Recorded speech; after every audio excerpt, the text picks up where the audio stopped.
Shut the fucking door. That's fucking hilarious. But thank you for having me on the morning show, just sitting in. That was an absolute pleasure. It was a lot of fun. Heck yeah. I have 2 questions for you, sir. Okay. What was your first vehicle, and who makes you laugh? My first vehicle was a 1972 Chevrolet Cheyenne 10, straight 350. Hell yeah. Outstanding, awesome, loved it. It was the original blue over white. I went and had it painted all white because I thought it looked cooler, and my dad wanted to kill me. But great starting vehicle. Heck yeah. And second question, who makes you laugh? Honestly, a lot of current guys are really good, man. I love Chappelle. There's a local comic in Dallas Fort Worth, John L. Brown. Love this guy. I'm sure he's going to be big one day. But primarily the old guys. Carlin, Pryor, those comedy greats, man. The comedy classics. I could watch for hours. Lewis Black is also a favorite of mine. So, you know, I go for the more cerebral stuff because I'm a weirdo. Heck yeah. Well, appreciate you having me in Walnut Springs. Thank you, man. Right at you, man. Oh, very good backdrop. Glasses on, sorry. He wears glasses on camera. You get that lens flare. All right, Jerry Wayne, bro. First off, thank you for fucking taking me on this crazy show and car extravaganza fucking mini show tour. It's like seeing a diamond mine, brother. That's what it feels like, especially with that 911. All right, 2 questions, bro. What was your first vehicle? My first vehicle that was mine was a 1972 F100 long wheelbase with the Explorer package. It had a big block 360 FE in it and a 3 on the tree. Hell yeah. 3-speed on the tree, old Saginaw transmission in it. And I thought it was the fastest thing that ever been built. I had tuned headers on it. My old man did the heads himself. He was a hell of a engine builder, and he did the heads himself, reworked the heads, and we did a soft rebuild in the frame, you know, just rod bearings and wrist pins and all that good stuff. And then we put tuned headers on it, and it dumped out into 2.5-inch cherry bombs right behind the cab. I could set every car alarm off within a mile, bro. And my favorite thing in the world was take it in a parking garage and rack it off a couple times. It had $3,000, all you heard was sirens. Hell yeah. Love that truck, still miss it. Second question, who makes you laugh? Who makes me laugh? Man, I really like Nate Bargatze, dude. I'm a big fan of him. His last special didn't hit as hard for me, but I really enjoy his comedy. And I'm not usually a fan of clean comedy, but he's one of those guys that's so funny, you don't realize he's being clean until you're done with it. And outside of him, most of the guys I like are dead. You know, they're just you know, there's no, in my mind, there's no better powerhouse than Ralphie May. Ralphie May was one of the best comics that's ever walked this planet. I'd watch him beat crowds to death, 6 shows a week, sold out shows, stay on stage for 2 hours and hurt those people. There's never going to be another, there's just not going to be another thing like that. He was the last gunfighter, I think. Hell yeah. Well, again, thank you for bringing me on this, man. This has been insane. Hell yeah, brother. I appreciate it. Cool. All right, I'm here with Shabazz. You just killed his host set. I'm happy to see you back from LA, my dog. Man, pleasure, brother. Always good to see you. 2 questions, my man. Yes, sir. What was your very first vehicle? My very first car was a 1990 Dodge Shadow. If you never seen a Dodge Shadow, please look it up. And bro, it had like a little sunroof. I used to always have the sunroof open, but at the same time, I didn't have no radio. So I had like a boom box. This was when CDs and stuff was popping. I had a little boom box on the back seat. It was sexy. Like, so I be driving down, they think I got the 6x9s, I got a whole speaker in the back. With eight double A batteries. It was some wild shit, but that was my baby. That's about when it's comedy take off, and it is, I'm buying that car. Might not be the same one. I'm giving it a Dodge Shadow. Yes, sir. Yeah. Yes, sir. Second question, Yes, who sir. makes you laugh? Who make me laugh? Honestly, brother, my grandmother. And because old people and they get to that age where they don't give a fuck about nothing or nobody or people's feelings, my grandmother makes me laugh, bro, because she will talk about you in front of your face. She don't care what you got going on, how you feel. She don't give a fuck about mental health. Because back then they didn't do mental health. If you sick, bitch, go to work. Like they didn't care about no me day. My grandmother, that's my baby too. I like you, baby. You ever see this, Granny? You're my favorite. Yes, sir. Hell yeah. I appreciate you, big dog. Hey, bro. Thank you, man. Always. Hey, Billy, just crushed your set, bro. 2 questions for you, big dog. What you got, man? What was your very first vehicle? 1990 Ford Probe. Tinted windows that I tinted myself from AutoZone. Put my own CD player in. Hell yeah. You got Jamming Juvenile's 400 Degrees album straight from the Circuit City music section. And the person that I laughed the most at, I got the most comedy influence from, my birthday twin, which is also tatted on my arm, Richard Pryor. Bro. Richard Pryor and I were born December 1st. Yeah. Oh, fucking. Oh, there we go. I feel you, dog. I go. got Pryor tattooed on me, too. Robin Williams and the Joker. Hell yeah. They bro. represent 3 parts. All 3 of them equally dark. One represents the introspective part of comedy. The other represents the spontaneous part of comedy. And the other presents the villain that we all must become to maintain our sanity. That's fucking beautiful. That's dope. You know, if you're not willing to be a villain to maintain your sanity, then you deserve to be fucking crazy. Because you aren't willing to save yourself. Remember, Batman will save you, right? Mm-hmm. Will sacrifice you to save the city, right? But the Joker will sacrifice the city to save you. Fuck yeah. That's the quote right Think about there. it. The hero is willing to sacrifice you to save the city. The villain will sacrifice the city to save you. We must be all willing to sacrifice the city to save ourselves. It's our responsibility. And most people aren't ready to be that person. No, not. Fucking A, man. Appreciate you, Billy. Thank you for the time, dog. Rolling. Alright, here with Leah. She just killed her fucking set in Houston, Texas. 2 questions going on. Sure. What was your very first vehicle? A 2004 Malibu.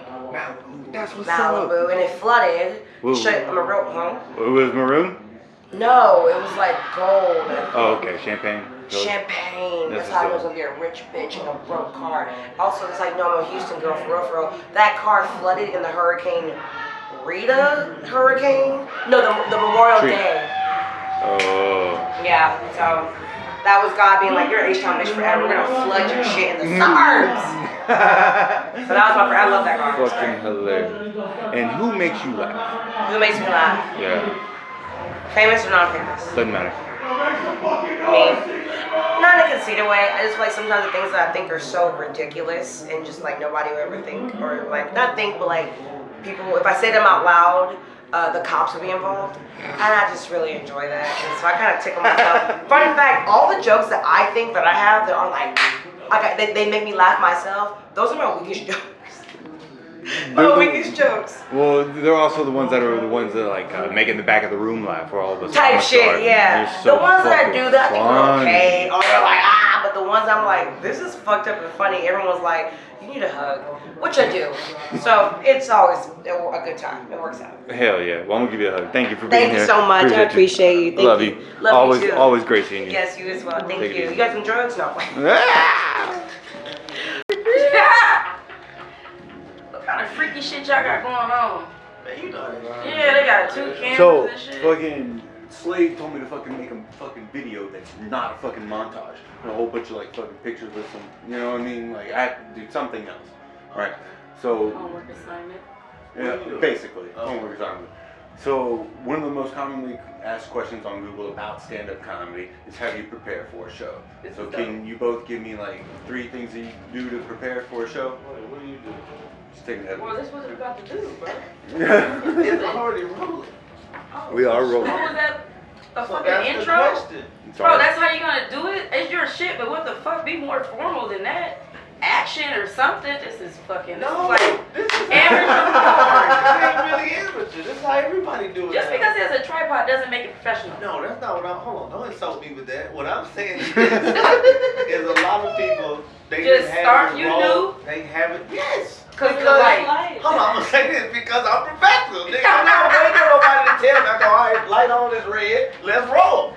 And this is how people. This is how people insult you. No, but this is how people get more of an organic answer. They don't want you to put on. They like, no, give me how you actually prepare. So I'm sorry. He has let a me mic lead you thing, in. and there's no mics. Let me lead you in. Hey, You've Lotto, been waiting back here. Go ahead. Lotto, how do you prepare for? Oh, now he's the a interviewer. comedy show? Cause that's Is he what getting you- paid for this that's shit? what I'm you not said getting you paid? needed. Well, I'm not getting paid for I'll give him a nothing. cigar. I'm trying to help you. Go ahead with your question, sir. How do you get prepared for a show? So, honestly, the day of a show, I would prefer to not be messed with. Okay. So you want isolation? I want isolation for sure. I want to make sure that I know where the show is, the time I need to be there. I want to be prepared and professional. So isolation, information. I'm just trying to help. No, your shit's shorter. I like it. Your answers are great. They're my answers, but No, you I'm know. talking to you. Okay. We're vicious. Let's get weird. Go ahead. Let me This just. motherfucker's auto-correcting my fucking answers, bro. I'm just saying. I knew this was gonna be good. Whatever. You knew nothing. Alright, go ahead. Alright. So what we on? Information. And information. You said and you don't know where isolation. shows are at, stuff like that. Yes, I want to be, and honestly, it's important to me to look my best as well. Lotto Marishi out here. That was just to the camera. I don't know if there's somebody out there that needs to know that, but I am single. Because I felt like that was gonna be like a follow-up question. I'm single. Yeah, I am. So you like to. I want to So look. you want to be by yourself, and have all the information for the show, like. I want to be prepared. And then you want to and then you spend the time like getting your outfit, whatever, and everything together. Yes, and so when it comes down to jokes, I'll be honest. Unless it's a like a theme show. If there's a theme show, then there's more of a, confirming and making sure I know what I want to talk about. But outside of those things, I really want to read the room when I get there. I like to say that I have like a bag of jokes, right? And in that bag are like, this shit work. Right. It's just a matter of which one am I going to pull out Right. for tonight. And I like to make that assessment unless, again, if it's theme, I'm already kind of knowing, themely wise, what type of material, what kind of setup I do. But when I get there, if I can just kind of feel and see, or if there is something new that I'm cultivating that I know is good and the crowd is right, then, I want to use all that. But that's for a show. There's a difference between your jokes. Right. Preparation for jokes is like the writing aspect. And my biggest thing is open mics. I'm still one of them comedians that likes to do open mics or some of these smaller shows, doing Tuesday through Wednesdays type shows that help me to like really, formulate the things and try. I'm way more comfortable with doing that. On show days, I'm everybody different, but show days I want to give you the best of me. And that's always my thing. Like, I want to impress the audience. And, because audiences typically are. Because they're like, oh, shit, I don't even know you. And you're funny as hell. So, and that's because I'm not up there doing some shit, some open mic set. There's a difference between a show. Yes. Right. No, So- you understand right. So, I mean, tell me, man, because, Trey, what do I'm you like? prepping for a show. yeah, How's it? show. Because there's a difference between Okay, those. ideal. Mm, Ideal. perfectly. I'd like to have a threesome in the morning. Okay. Of a show date. Yeah. That's Let me ask you why. Like, why wouldn't you want to end with that? Like, if No. that's, Let's get it out of the way so I'm not chasing it after the show. you can probably get it I already way had easier. one. I already had one. It's humbling. So, Humbling. no, really, just a lot of like music, silence at the beginning part of the day, and then I like to have like a good conversation, like probably like 3 hours or something like that before the show, Right. cause it kind of like get my mind going, and then when I get there, I like to like grab a drink, whatever it is, even if, Right. if I'm drinking a drink or if I'm just drinking water or whatever, and I like to just pace back and forth, and then I'll take a moment to myself, and I go write down what's on my mind alone somewhere by myself. How much Come time do you do that before you go or to the show? Whatever? That's an hour. Like hour before. But usually, if I'm being honest, I show up. I was gonna say 10 if he minutes didn't say it. If he didn't say it, I was setting his ass up when I asked that question. That's why I asked him. I usually get there. You don't be here until Nah. you gotta go up in 7 minutes. But I like to get there at the very last minute because like everything I just said to you, like prepping up to it, it's got me in the mood to go up and do it. So and like I got. That's like if you run a track, like you can't like. You know what I mean? If you waiting for your moment to go, Yeah. Otherwise they sit down and you and start they're getting isolated. cold, and you Yeah. get it's almost the exact same way. Yeah. It's like if I'm waiting too long, I'm getting like tight, or I'm like all the energy I use to get to that point, like I'm gonna Which go is on stage and big. do it. I didn't wasted it in the green room, fucking around and blah blah stuff like that. And I that's feel the that. You craziest like thing to, is you like that- to reserve it Yes. for the show. You like in the green room, and because I'm such a ball of energy on stage, and I am that person that's chill, like in the green room, like I'm chilling. Especially when I go out of town, and it's crazy. Like when they never seen me, they have no idea.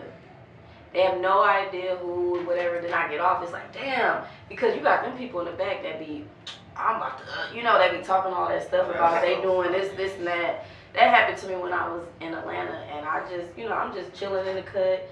Not really big or whatever. So then afterwards, everybody's like, oh my God, da da da da. And that person that was talking all that stuff, I'm closing. Yeah, I'm the one that's closing. Shut the fuck up, real And quick. then I swear to God, this happened to me. That girl was back there talking big shit because she was closing the show. And super cocky and confident. I don't want to just say cocky. She was super confident. And when she got up there, she was like, I don't even have nothing to say. Y'all, everybody said everything I was going to say. I swear to God. Oh my God, you're a fucking hack, whoever you are. I'm sorry. Yeah. And proceeded to really not have shit. Yeah. And so it's like, how you know what I mean? How can you do all of that and then that's what you got? So one of the things I want to say, and I know this is supposed to be short, but Trey is like fucking phenomenal. One of the best comedians. Alright, y'all, it was fun being here. I'm out of here. Whatever. I'm always impressed with his writing, and so one of the things as a comedian is that you want to be original. That's something that I'm big on, and so something that I'm getting better at, and what I see you doing. This is why I like watching you. Is like, yes, it's your story, but it's not just the story. It's the bits in the story that make it deeper. Like, okay, your grandfather was dating, it was so many. Yeah, you know what I mean? Yeah, I and then there's a bit inside of a bit. That's what. And so Jesus. that The bits in between the jokes. Yeah. Let's say something happens in the crowd with Trey, and they say something a certain way, and then he'll go off into a 5-minute bit about how they just reacted to the joke, and then Yeah. go back to the joke and finish it out strong than a motherfucker. Yeah, I love you both. That's why you both are Yeah, no, it definitely it's a impressive thing, and that's something that now that's where I'm at. Where it's like these are good jokes, right? And that's cool. But damn, if I added a deeper story to it, then it makes it so much more unstillable. There you original. go. There you go. And that's really the trick. So what I all say, you're trying to do. So one thing that you're good at is you're saying something without saying it, and that's the part that I have to. Because I ain't gonna lie, I get cheap laughs too. I pick those up too. Yeah. But I'm at a point where I don't want to keep picking up. No. So look, the cheap laugh is great for going into something deeper and bigger because you need a cheap laugh to gain the audience's trust. Yeah. They need to know that you're gonna take them to a funny place. Yeah. So that when you go into this other thing, it's getting weird, but they're like, all right, we're gonna hang on because they're gonna probably say something funny. Yeah. I love when a motherfucker go to a be like, nigga, you have 0 chops.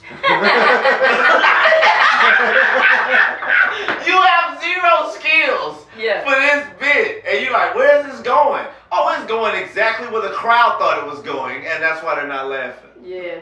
Or are when they finish. I don't trust niggas with initial first names. Anyway, go ahead. You stupid. When they there's no creativity. There's no originality. There's nothing there. Nothing. But You know the interruption, right? When we do the interruption. oh, Okay, my favorite thing about doing the interruption with you is if I throw you a bone, you know how to take it, run with it, do whatever, blah, blah, blah. Boy, it ain't shit worse than giving a nigga something. You like, oh, so you're gonna do nothing with it. you're gonna just. You're just gonna look at the bone. I threw the bone. The nigga looked at it and then watched it hit the ground. Yeah, that's And then looked at me like, what did you know? You should have just put it in my hand. No, I should have just kept the bone for another nigga. More topics coming up. Give it to somebody I who's should gonna have use sat it. like this while you was up there. Nah, That's nigga, I got a bone right here. Right here. hilarious. Can I tell you what the bill was? Yeah. Oh, I know. It's R. Kelly. Oh, we talked about We this talked already. Yeah, that pissed me off. I Well, gave you something. This is An why. angle. I gave you something to run with. It's not his joke. It's not original. Is somebody else joke? Well, it's just a meme or a theory. Because if it was yours, you could say it with emotion. You could say I what did you R. Kelly feel. joke tonight. R. Kelly ain't on the Epstein Island Yeah. list either, Yeah. but he is on Dungeon. Yeah. He was- So he didn't need Bitch, I got a bunker, nigga. I got these hoes in case an apocalypse happens. to. Bro, the wildest thing about that is it's true. They was really underneath, bro. Like 12 of them, bro. Got a dungeon, a hole. You believe it? Yeah, I do. I'm just fucking around. You don't believe it? Man, nigga, I don't listen. This is how I feel. Yeah, it's true. Was it 12? No, it was 4 bitches. You got to multiply 12, nigga, 12 is a funky situation. That is. I grew up in a house with 12 people. You like, hey, somebody got to go. She. I'm talking about in the 12. No, The 12 women would have been like, hey, 4 of y'all got to get the fuck out of here. See who they vote You on. bitches stink. Nigga. You know it's a shower in the dungeon, right? That's true. It was a lot of Y'all stink. There's a shower in the goddamn dungeon. Well, my thing is, But that's just me fucking around. Yeah. I believe yeah, of course. I mean, He you in get jail, too many he in people. prison. You get too many people saying the same shit. Then I definitely start to. And well, also, okay, and the only reason, so as a comic, that's when you go, everybody's saying this. How do I be on the contrary? And that's and So then let you me gotta ask you a build question. from the contrary. So, what if you truly feel like? You agree with it, then you just up there giving a, then you up there. But there's still a way to say it without saying it, right? There is a way to say it without saying it. But if you truly believe something that's along the lines with what most people are saying, then what you saying is not special. And we all aiming for special. So if you like, I feel like this, blah, blah, blah, if you don't got a line in there that somebody else ain't covered, then you might, to my opinion, a comic should just be like, damn, that shit already been hit, it's already been, whatever, it's already been touched. But if you like, nah, I'll say this. Cat Williams bit on Michael Jackson in 2005 should have been said because everybody bit was he didn't do it. Or everybody bit was either he didn't do it or that he did it bit was very like, it was very like on the surface. He's the only one then that had the one about the comparison of what you do when you want somebody to be comfortable at your place. He's his bit is iconic because he went the other way with it. That to me, that's what you are as a comic, is the contrary. You speak from the contrary. Yeah. So I understand that concept, but I also feel in regards to like going deeper in it. Or you double down. Yes. Or you double down on it. And that's what I'm. But if you double down, then you getting crazy. Okay, let's go back to R. Kelly, and my thing is it was 12 bitches in the hell. Right. Right, and so you could say that, but that's like everybody is saying that we know it's true. Got it on tape. Yeah. But if I come in that bitch and say the floor plan of this house.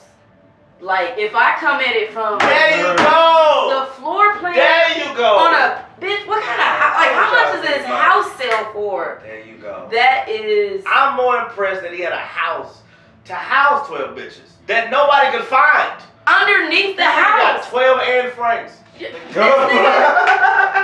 like, get this nigga, like, this nigga should be an architect. Oh, Built that, he can't read, but yes. Oh, the Sultan. Yes. Like, listen, if you want to have some bitches, this is the square footage. Like, where you literally, got. he could be a great ringleader for the sex trafficking committee. Like, See, damn, all right. like Rosa Parks. He said double down, not triple down. Harriet nigga. Tubman. God damn, triple The down. underground, I mean, but that's. He could, this nigga could, you're right. Okay, well, okay, so to lighten that up, you would go, he could build tunnels for El Chapo. Yes, yes. Yeah. Where you go? You gotta go lighter. Nigga, ain't nobody laughing at it. No, sex trafficking. Somebody like, my sister. Hey, you know what though? Cause I'm working on a bid. This is stupid. My sex trafficking? Nah, my mama she done adopted grandkids. She don't believe in my pussy making That's kid ability. fucking hilarious. But that's not the thing though. That's so funny. That right there is funny. So I've been doing comparison, right? Gave up on it. Yeah, cause I got like 6 eggs left, bitch. I got a half a carton of eggs. I can't even make 2 omelets, bitch. Eggs I got left, bitch. Like, you know, my shit can't be scrambled and all that. But anyway, the thing of it is I thought about when we were younger, we used to go outside, and nobody used to watch us, right? They didn't really think, you know, yeah, you can get kidnapped, but now they watch the kids in the backyard. Like, you gotta go sit out there and watch them because they're afraid of sex trafficking. Like, when the fuck did sex trafficking start? Like, was that, like, did they... It's been around for a while. What, they wasn't traffic? What I'm happened? gonna tell you why it got popular. Because it brought people attention. Because the pedophilia toned down. So now you go to the next You shit. didn't have to. Because it was all my kids, and then what that went, now it's like, all right, now women. Like, it's just always, it's just fucked up in that regard. So But they stopped, they were never... It was always been happening, meaning it's always been happening. But they stopped fucking with kids. But they stopped fucking with kids, because they in the backyard, like you said. Also, I gotta say this: if you a kidnapping like if you a pedophile, no, wait, Trey, they're in the backyard now. They can't get them. They can't get them. Oh, that's wow. You just be bold and jump the fence. The decline of, and I'm writing this down. Trey. This is my shit, bro. This is interruption. But wait, no, listen. Good. The decline of pedophilia is what fucking made the rise of sex trafficking. Because they couldn't get to the kids because y'all fucking watching them in the backyard. Well, there's women out here. Wouldn't know what to do. Leaving home drunk. If a pedophile saw a kid, he wouldn't know what to do. He'd be like, what the what the fuck you doing out here? They would think it's a setup. We're looking for women now. Send me this, bitch. Listen. No, this is good. Alright, it's got the type of women that get sex trafficked. Yeah. Like kids. And that's how you end that video. Small. That's funny. Well, yeah, you can't. When I was big, I wasn't afraid of getting sex trafficked. It's gonna be like 4 of y'all niggas having to get me like, who the fuck gonna hold me down? Get a leg! Jokes on you, bitch. That chicken. Sex trafficking nigga is wild. It's crazy. That's fucking wild. Yeah, you gonna put me in a truck, bitch? I can't get up there. The fuck? Gonna hurt my goddamn legs. Boy, trying to lift my ass up there. Y'all gotta get a ramp to get a bitch up there. Like, I couldn't do stairs like that. I got more than I fucking needed. I thank you guys so much. I gotta write that down. That's my shit. I'll send it to you. That's what you working on? I was working on the fact that. So that's what I got on the board. Back then, we used to go outside. Okay. I feel kind of bad because I wore this Adidas shirt and I've seen like 4 other people in Adidas shirts.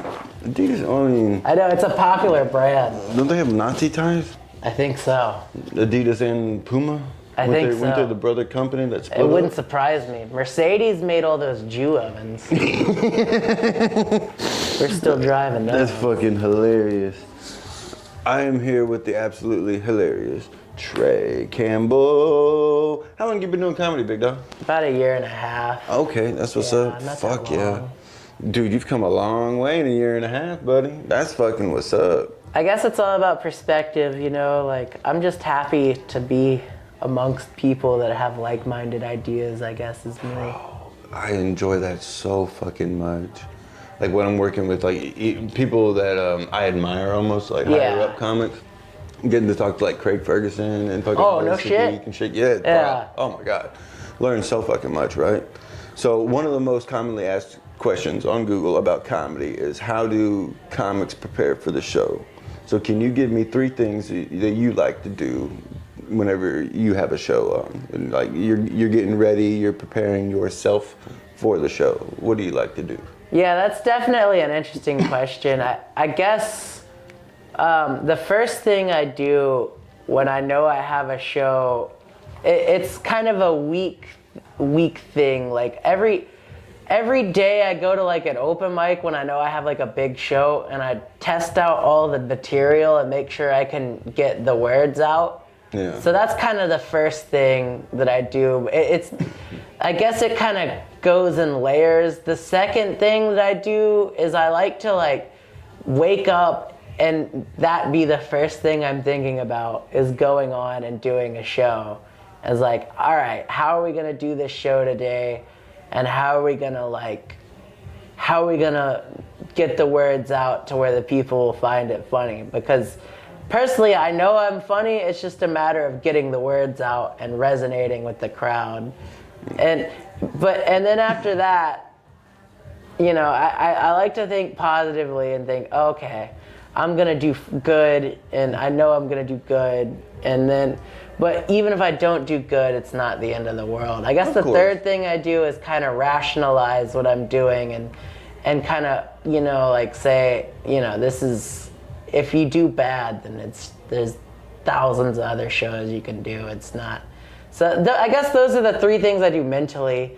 But that's like also you're thinking about it as if like you have like a weekend show, like the best of. So yeah. During when you know that week out, you have the Friday, Saturday, whatever show that you are going to test. Tuesday, Wednesday, Thursday. Correct. You know, so what do you like to do like before a show? Like it doesn't matter like what kind of a show, like what like me personally, like I like to fucking take a piss first off, so I don't fucking piss myself. Like a ritual. I definitely don't piss myself on stage. I like to kind of try and maybe definitely fucking check in with the host. Number fucking 1. Yeah. Number 1, check in with the host. Number 2, take a piss, and then get something to drink so my throat's not. Maybe smoke a cigarette if I got time. I'm not one of those comics that like to pace around. Do you like to pace? Yeah, a little bit. I did a lot when I started. Like I was like, all right, I gotta pace. But then like after I started like talking to people and started kind of knowing people, I just kind of came in and talked to them, and that kind of calmed my nerves. Cause like I like hearing people's story and stuff. So like I'll just kind of talk to them, and then just kind of, you know, maybe I'll get a drink, but it is important to check in with the host. Oh, like, absolutely. I should probably do that more. Because I kind of just walk in and just say, all right, I'm here. He saw me. When they call me, I'll say hi to them, but a lot of the times they're hosting and I don't want to bother them. But that's a good point. But yeah, no, that's actually really smart. I guess when it comes to like rituals, I always like to make sure I don't really drink anything, so I don't feel like I have to like pee or anything, and then just drink after. Yeah, I feel the same way about food, so I don't eat, so I'm not like slowed down, super groggy when I'm on stage or whatever. It is important to eat, you know, before, because you're not yourself. At least like 3 or 4 hours, but you don't want to eat like 30 minutes before you go on stage. You're gonna fucking feel all sluggish and shit. Yeah, I guess there's a good like schedule of doing it. I just haven't figured it out yet. A lot of the times I like to think that if I don't eat, I'm more hungry, and if I'm more hungry, I feel like I have to do good to like be able to eat.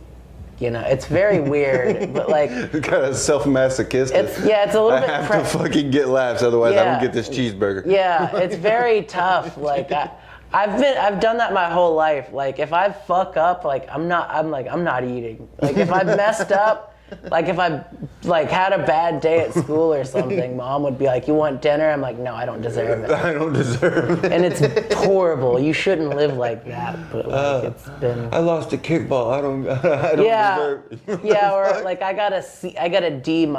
Don't feed me. Oh, that's so fucking funny. I no. I guess I kind of feel like that because while I'm eating after I don't do good, I'm like, oh, this is fucking sucks. It's the worst. Oh, yeah. And the choices you make are bad. You're like, oh, fuck it, I'll just stop and get this Jack in the Box real Exactly. quick. That's exactly where I was gonna go, was Jack in the Box. You know it. I'm not a Whataburger guy, you? I love Whataburger. Really? Yeah. But honestly, like it's like Whataburger is more like a reward food for me. Like Okay, I'd accept that. Versus like Jack in the Box every being day. like the not the reward. Yeah, Jack in the Box Yeah. is like if I did bad. Like, Yeah, I'd yeah, like yeah. you get Jack in the Box. Also that, and I'm You broke. made 3 people walk out. You, Yeah. you get Jack in the Box. You don't get no Whataburger. That's a What? good point. That's fucking funny. Hell yeah. We talking about like in the converse and like talk with comics when you get into the room. I don't really anymore. I used to, but I don't because I feel like sometimes, especially in like a green room before I'm about to go on, like I'm gonna waste that energy. No, yeah, I in get what the you're green saying. room. Yeah. So I want to just like kind of go Neo, just zen out and not fucking talk to nobody, not listen to nothing, not try to do anything. I mean, but you obviously do want to kind of keep an ear out for the shit that's going on stage because you don't want like, oh, dude. Last Wednesday I was here and this half black comic was up there fucking just yelling coon into the fucking microphone. Yeah, I remember that. Bruh, that shit hurt so bad because I was given the fucking pass to fucking go up in front of them and I didn't take it because I didn't want to be a fucking asshole. Yeah. But I fucking totally should have. And that's what set me up like and that's that. what's so crazy. You never really know the momentum of the room. There's so many people. Dude, it can change on a dime, dude. And I know that guy too. He's a really nice guy. I don't see it. He gave me $20 the other day. For what? I don't know. I just asked for it, and he gave me Let me ask for 40. Fuck. But That's like, funny. but it's so crazy. That's the biggest gamble about comedy is a lot of things are out of your control, and when you're up there, you want everything to be in your control, but sometimes it just can't be. Yeah. And it's like, all right, how do we deal with this? A lot of the times when I'm doing comedy, like I'll be in the room. I won't be in the room the whole time.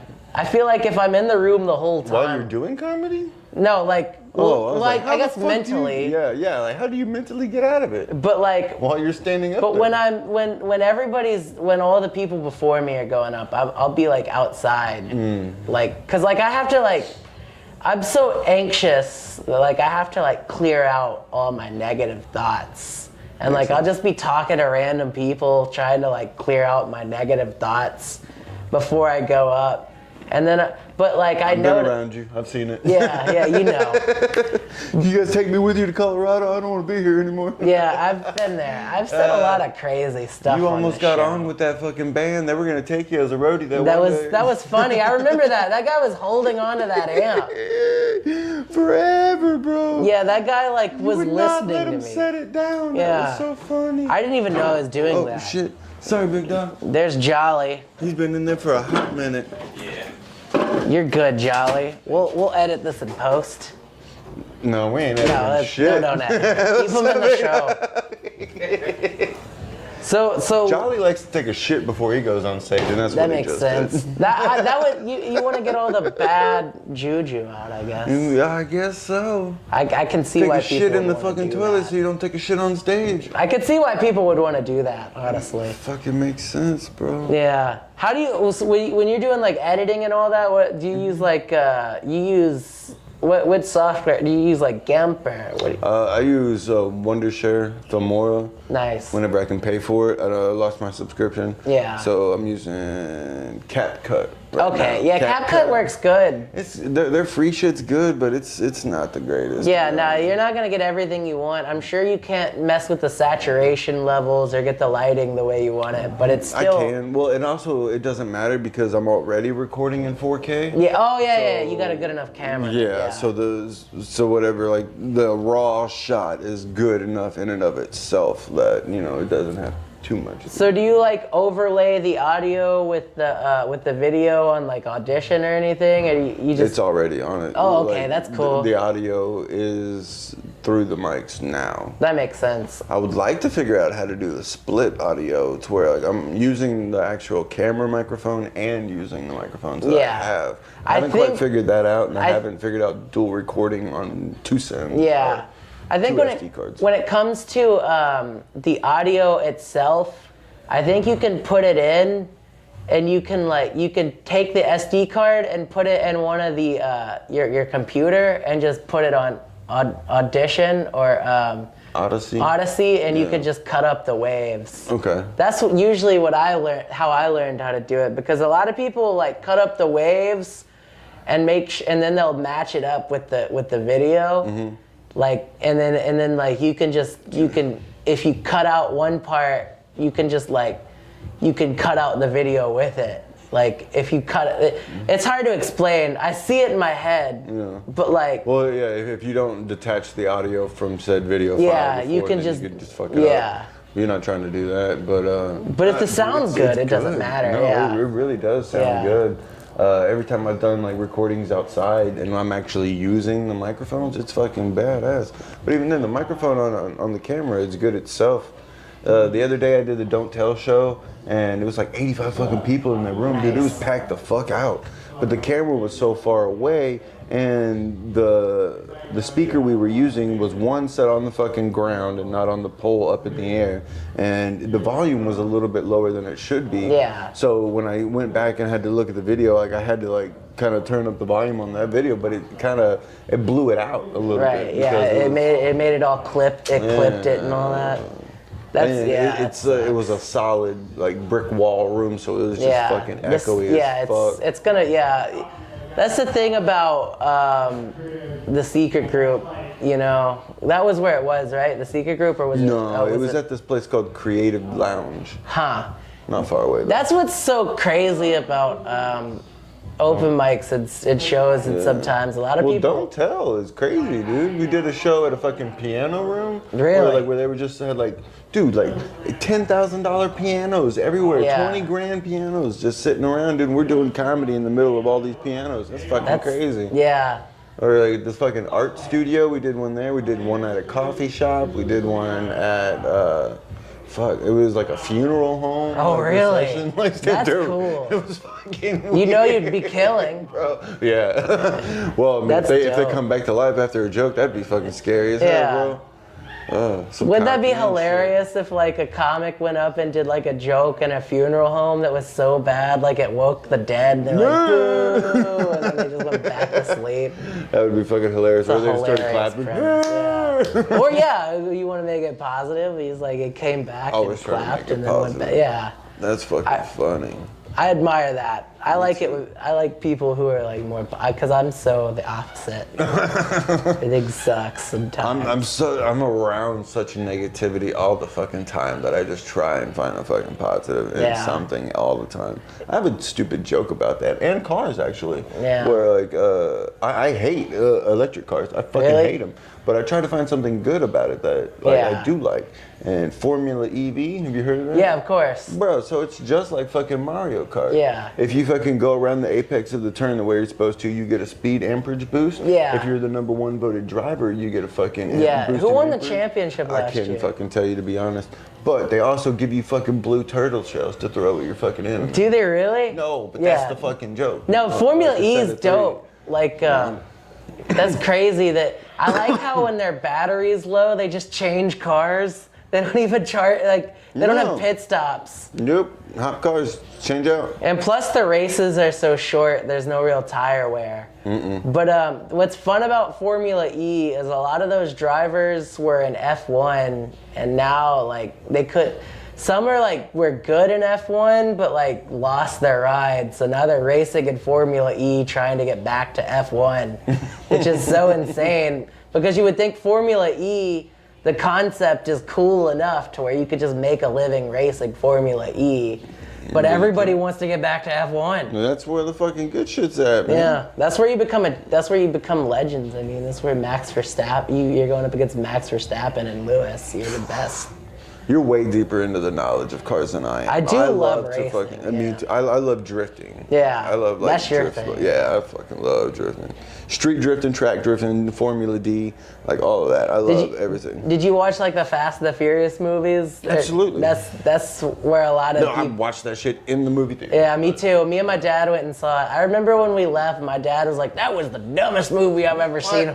I don't know why he hated it so much, but it wasn't realistic enough for him. I get it. But they filmed those movies out of order. Because they weren't supposed to film Tokyo Drift in that order. It was like a spinoff. We're talking 2002 to 2007, when they were fucking good. And like CGI and all that shit is not crazy. Well, I mean, it isn't where, I mean, technology wasn't where it was back then. You know what I'm saying? So those fucking nitrous fucking scenes look ridiculous. It does not fucking feel like that when they spray that nitrous. No, I've been in a car it doesn't accelerate that quickly. You don't fucking get that kickback like that. They wanted to do Hollywood magic on it. Of course, the producers all come from like, you know, the Michael Bay era. Yeah. But like, wait a minute. Did you know that the original Fast and the Furious came out in 1952? Really? Yeah. No, I didn't know that. Okay, yeah. So like that was like, I mean, it's an entire series of movies based off of that one series. Well, it wasn't even a series. It was just one movie. Was it about like street racing too? Same exact story almost. I gotta watch that. Yeah. They were racing with Porsches. Oh, okay, that's old cool. school Porsche racing. I feel like Fast and the Furious also has a little bit of American graffiti element to it too. Especially the original one. Because like the original one, for sure. Because like American Graffiti was like street racing. Hell yeah. But that's what made so many like generations of people like you and me saw that movie and were like, damn, this is cool as fuck. Fuck yeah. I want to do this shit. Mm-hmm. And it's like, it's crazy. It's like influenced a whole new generation of car people. Yeah, but now that like we are where we are in this life, like, dude, that shit's going away, bro. Yeah, a little bit. It's like it's. What do you mean a little bit? They passed that law where there's no more combustion engines. Yeah, it is worrisome. It's very worrisome. I don't think. I think in Sweden, or no, not. It's either Sweden or Switzerland. There hasn't been combustion engines ever. Like they outlawed them like recently. So the only way that they could have races in Switzerland or Sweden or wherever the hell it was Formula E. Because they didn't have combustion engines. Ah, man, that's crazy. It is kind of sad. I don't think a combustion engine will ever go away in the United States. Worldwide, I feel like is more of a concern. Dude, it could be 2055 and there would still be a dude driving a fucking 1987 clapped out Honda Civic. Of course, yeah. And scraping fucking ass, bro. He'll still be driving that. And that's the best thing. Like subcultures will always exist. Maybe at a lower scale, and it won't be as popular, but that you can always find people that want to race their Civics or their Eclipses, and that's what's cool they're about fucking Teslas. Like, they want to fucking go and drive it out. As long as... who the hell is that? Probably Coup. No, it's not Coup. No idea. But as long as there's... Trey? It might be Trey, yeah. I haven't heard Trey enough. He's great. Probably one of the... so fucking funny. He's our most complete prospect, you would say. What? Like, he's the most, like, he's the one that everybody thinks is gonna blow up. Because he is? Yeah, he is very funny. He's opening for Mo Amir, opening for Ali Sadiq. He is behind everyone's special. And like that they're recording. Like he was behind, he was Slade's right-hand man for his special. He was there for Andy Huggins' special. He was there for Ali Sadiq's 2 specials that he most recently did. So did he help them write it? Or? Not write, but like structure. Okay. So like where like story format, fucking how like things should look. Yeah.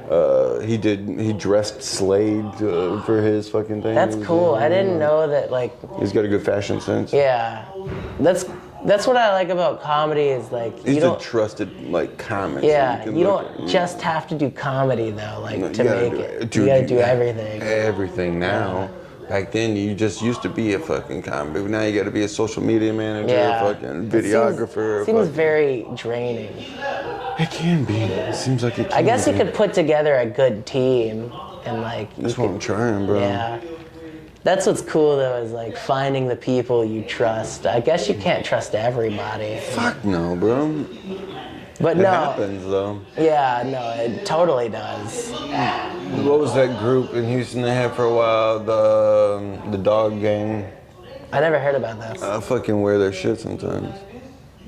I can't think about it. Were they right like skaters? Nah, it was fucking Ricky. Oh, the bunch of hacks. Bunch of Yeah. hacks. Thank you. But that was like a group that they were trying, and it didn't end up working. But Yeah, everybody kind of just branches off. It's like music a Yeah. lot. It's like everybody just kind of branches off and does sir. their own thing. They don't even mean to do it. It just happens sometimes. it's how the whole cookie crumbles. Yeah. Well, all right, Trey. I appreciate you doing this. Yeah, big this is guy. fun. Thanks for We're having gonna me. get some shit out of it. For Yeah, sure. no doubt. This is really cool. This setup. I got the wires too, so like the little lapel mics, but yeah.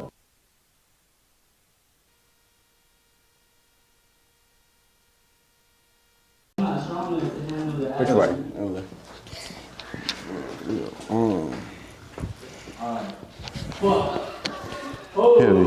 Appreciate you doing that.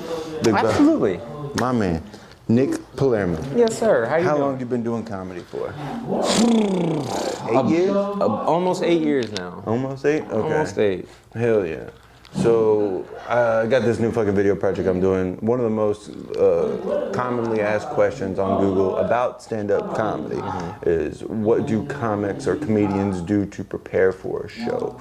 Is there any way you can give me a couple things that you do before you prepare? So like earlier in the day or whatever, before the show, I figure out, like what set I want to do or whatever, or order jokes and shit like that.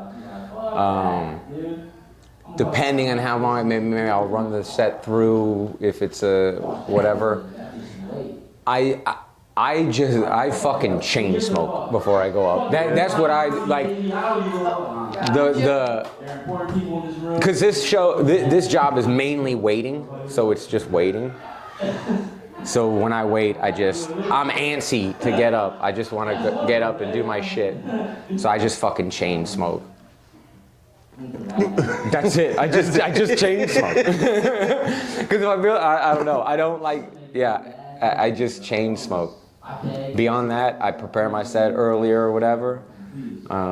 Before you get to the club, you already ready. Before you know what you want to do. I know what I want to do. I know the order of jokes. I memorize the set or whatever, or like the list or the order of jokes.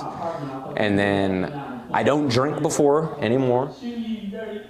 I don't drink before. I don't drink at all, so. Better. But no, I get it. Like some people want that, like relaxation. I used to have to. Like when I started, I had to drink to get the fucking balls to go up. Basically, Okay, you know what I'm saying? I had to. I understand that. But I used to always think like, oh, I'm looser. I'm better when I'm fucking sober. I'm quicker. I'm tighter. It's better when I'm sober. So I don't drink. So then I'm not drinking. No. So then I'm just fucking pacing and fucking smoking cigarettes, just waiting. Because it's like I don't want to sit around with bullshit really before too much. Like, of course.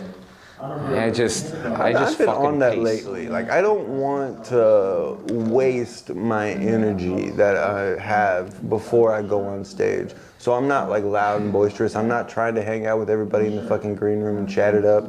No, I want to save that energy for the fucking stage. And then afterwards I'll fucking mingle with everybody. Yeah, I'm just like try to like reserve myself. I'm just trying to stay focused on the shit I'm gonna do and blah blah blah. I get very easily distracted, so then I'll be like blah blah blah. I'll go off in a whole fucking thing, and then be like, oh shit, I gotta go on stage. Like I just like to fucking focus on the shit I'm doing, and like I said, I just fucking I pace when I walk. I pace around my apartment when I walk. I just fucking I pace outside, and I chain smoke cigarettes, and I try to go away from other people, so they're not like blah blah blah. How you doing, man? And I'm like I'm trying not to talk, and I'm just trying to focus on my shit. Get my and zone. really I'm just chain smoking and trying to fucking pass the time. Andy Huggins said 90% of stand-up comedy is waiting, and it is.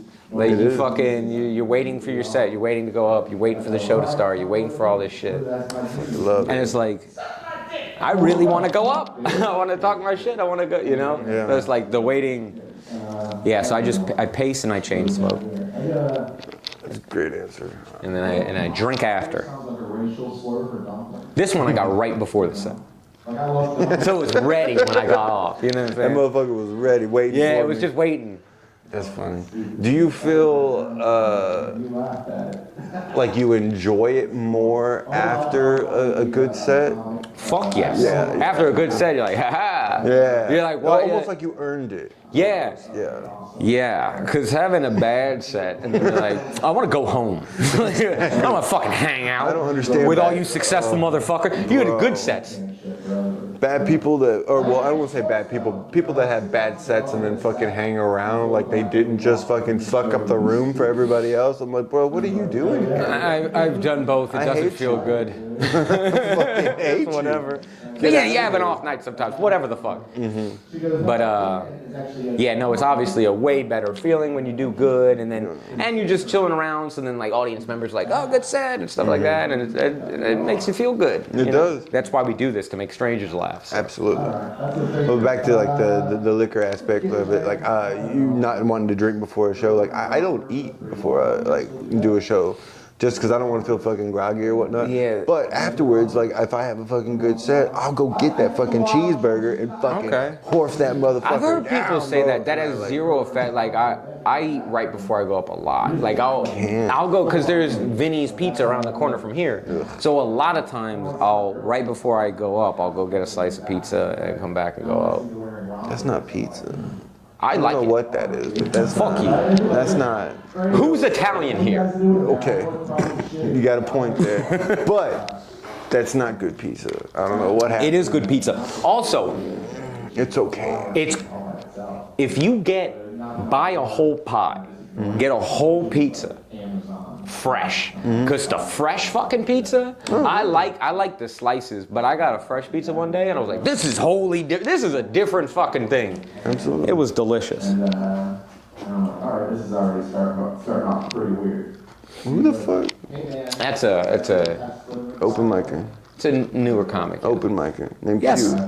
Yes. That feels that it's okay to tell other people how that have been doing it for fucking 6 years and what to do. I don't respect that at all. Get the fuck up out of my face, bro. And then I was like, I feel you. trying to get away I from feel you. And the level of There are disrespect. That's funny. I was about to say those same words, but slightly different. I was gonna be like, "There's levels to this, and it's disrespectful." Bro, that's I'm saying. But whatever. The crop of new comics that we've gotten within the last fucking 6 to 8 months are disrespectful than a motherfucker, bro. When it comes to like the hierarchy of shit. I mean, I understand it might be it's bullshit or whatnot, but like, dude, if you fucking 6 months into comedy, don't be giving fucking other people advice. You don't know shit. But that's what everybody does when they're super into a new thing. They're super into a thing. This is a thing they've been doing every night of the week for 6 months. It's still fresh. And It's still yeah, like, but they still, you feel, this is something you do every night. You're around this all the time. You feel like you know. They don't have contempt for the fucking art yet. Is that what you're saying? It's not even contempt with the art. It's just, they're so bushy-tailed and you know what I'm saying? It's that's good. New guy at the office. That's hey. good. But that's good. It's what are you talking about around the world? Water cooler? No, shut the fuck up, bitch. Shut the fuck up. How long have you been doing comedy? 2017 was when I first started. And then I got really late or early 2017. I don't know math. I was about to say I'm terrible at math off top, so I'm gonna have to. I 18, 19, say 21, consistently 4 years. Okay. Yeah. All right. Well then calm down. All right. Well then calm down is my point. I have calmed down. It's these other motherfuckers that ain't calm. No, with that. Oh. You mean like these new motherfuckers? Calm down 4 years. I guess you're right. I wait till my 8-year mark to talk shit. Yeah. Hey, motherfuckers here, motherfuckers And I'm still reticent. I'm still like, I don't know if I know stuff. I still think that. Oh, fuck it, bro. But then sometimes I think I know everything. Who knows? Who the fuck knows? We don't know what's gonna fucking happen. But anyway, that's all I really wanted to ask you is how you like really prepare for a show. I always chain smoke. I always make sure I fucking check in with the host first. Go to the bathroom because I don't want to piss myself when I'm on stage, and make sure I get something to fucking drink. Yeah. So my throat ain't fucking dry. Yeah. I'll do that too. I get water. I drink water. I make sure I don't have it because like I do chain smoke like you do too. So I want to make sure that I don't have that raspy fucking voice. Yeah, dude. And if it's longer than yeah, and if it's longer than like 10 minutes, if it's a longer set, I have to have something to drink. Because if you talk for 20, 30 minutes, your throat starts to, you have to have some sort of. You were the only one talking for 20, 30 that's what I'm saying. It's like people like on TV or whatever, comics bring up drinks. Yeah. It's normally alcohol. And they're like, oh, you're getting fucked up. It's like, yeah, that too, but it's also because you fucking need a drink because your throat starts to hurt and you go sore and shit like that if you're talking, and especially if you start, raising your voice and blah, blah, blah. After a while, that shit hurts. Absolutely. I used to use my drink as like a punchline indicator almost. Like after I would say my punch, I'd take a sip, and then everybody kind of like know by the end of my fucking set that like when I'm drinking, you should be fucking laughing. This is the laugh track. This is the laugh sign. Basically, like those fucking TV show comics that raise the bridge on their eyebrows whenever they try to get you to laugh. Hey! I used to, and I hope I still don't do this. I might, but I don't think I do. But I used to like, Oh no, you definitely still do. I still do? No, I'm just kidding. I was about to be hurt. No, I'm just kidding. No. You rock sometimes with your punches. I've noticed that, especially when you're holding on to the stand. You'll like rock forward, rock back, especially when that's a fucking puddle at best. Yeah. So you'll do that, but no, not like. I like holding on to the mic stand. And it's like I recently started liking that. It's like I think Something it's because I think it's because it's like growing up, because I've always loved comedy. I always wanted to do comedy, and I always watched comics, and it's like a lot of comics were like hold on to the mic stand. So I like when I first started doing comedy. It's like that feels like I'm doing comedy stuff, like you know what I'm saying. And then it just became something that I just do. Yeah. So it's just something I do now. Mm-hmm. And actually, I need to actually stop it a bit. But that's why I really started it, because I was like, it's like I'm doing comedy stuff. I'm like a comedian up here. Just like the people I seen on TV. That's so funny. Because when I first started off, I wouldn't touch the fucking mic, and I would just act like the fucking British comics and all the shit that I fucking like. You know what I mean? They just stand there. Just Jimmy Carr in it. Yes, and just tell your fucking jokes, bro. That's all I would fucking do. And then people were like fucking move the fucking mic, so I start moving it all the way from me, whatever. But now I'm at that point where I like to hold it. I act like it's a fucking gear shift. All right, here we go.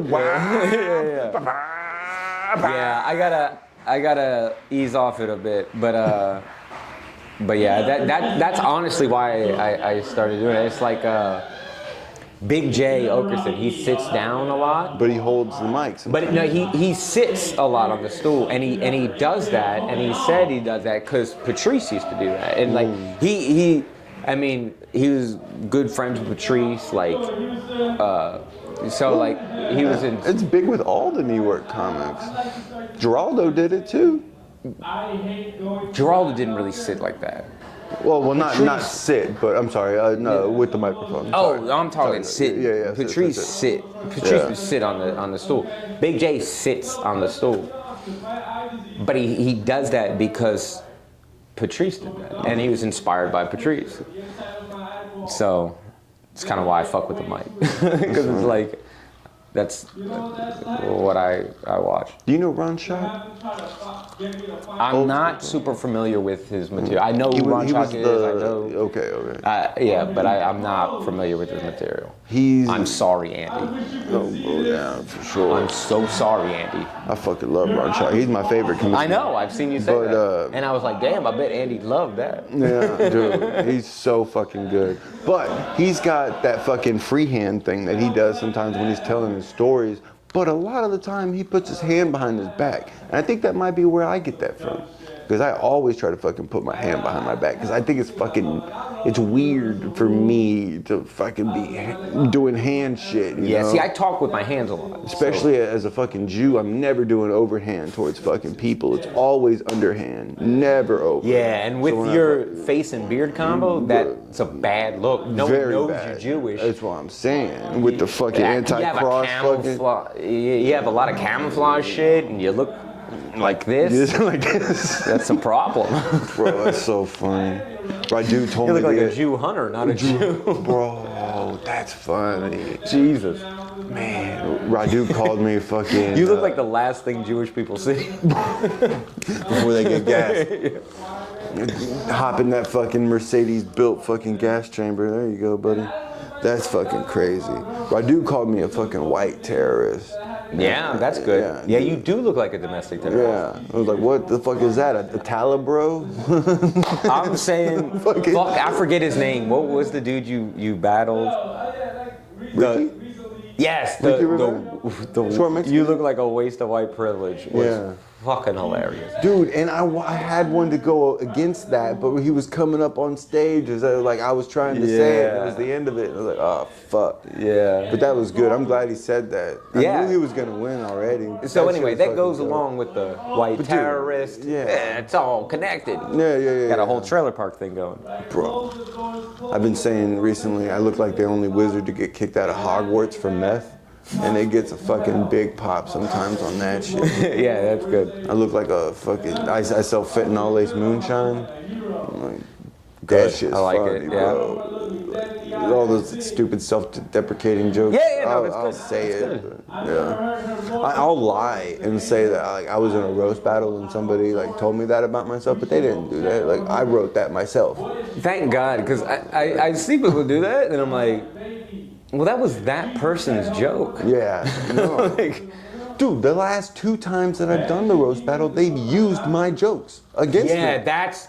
And I'm like, dude, those are my jokes. You're doing my material and getting laugh off of it. You know what I mean? That's how you know it's good. Yeah. They're like, he doesn't even know it, and he's doing it, and it's working. Dude. It's pretty good. It's a good thing. It's a good feeling. That's a glass half full scenario. Depends how you look. At least I know it works. Exactly, that's what I'm saying. Yeah. And because everything's about how you say it, time, blah, blah, blah. Yeah. So if it works with somebody that's not you, not doing it like you do, and the concept of it works, it's pretty good. Joke. Pretty good. That's what's up. Bro, that's so fucking funny. Hell yeah. All right. Well, I appreciate you. I think this is going to be cut right here. Thank you, man. I appreciate you, Doc. Hell yeah, man. Thank you for having me. For sure. Salud. I'm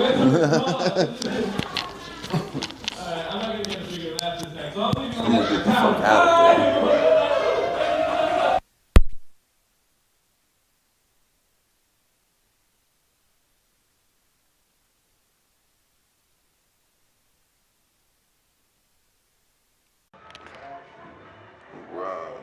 We are on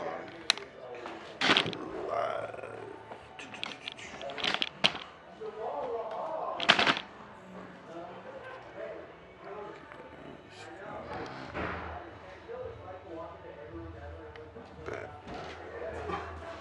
Alright, folks, I'm here with motherfucking Tommy Dangerfield, bro. What is happening? What's up with it, bro? Check the jaw. That's my guy right here, man. That's my guy. A St. Louis guy. Yeah. How long you been doing comedy? 5, 6 years? 7 years this 7 month. years. Oh, this year it goes to 7 years. That's what's up, bro. No, it's not. It gets harder. No shit. It's fucking hard. You gotta figure out how to make it, man. You are making it. Regardless if you like it or not, you're fucking doing it. I appreciate that, but we all in our realm of our comedy journey. I have to learn this. It's a journey. Bro, it's a long so man. much lately.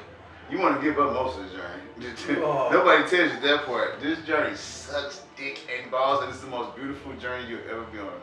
95% of comedy is just waiting. Yeah. and hoping And praying. and doing the job. You actually you got to be on stage though. I've heard that. I don't give a fuck. Well, I got to stop cursing so much, but as a comic, your job is to be on stage as much as possible. If you're not learning if you're not on stage. So when comics tell you don't go to open mic, I'm gonna take them serious. I don't care what part of your comedy journey is. Every real comedian that I know that's good, they on stage.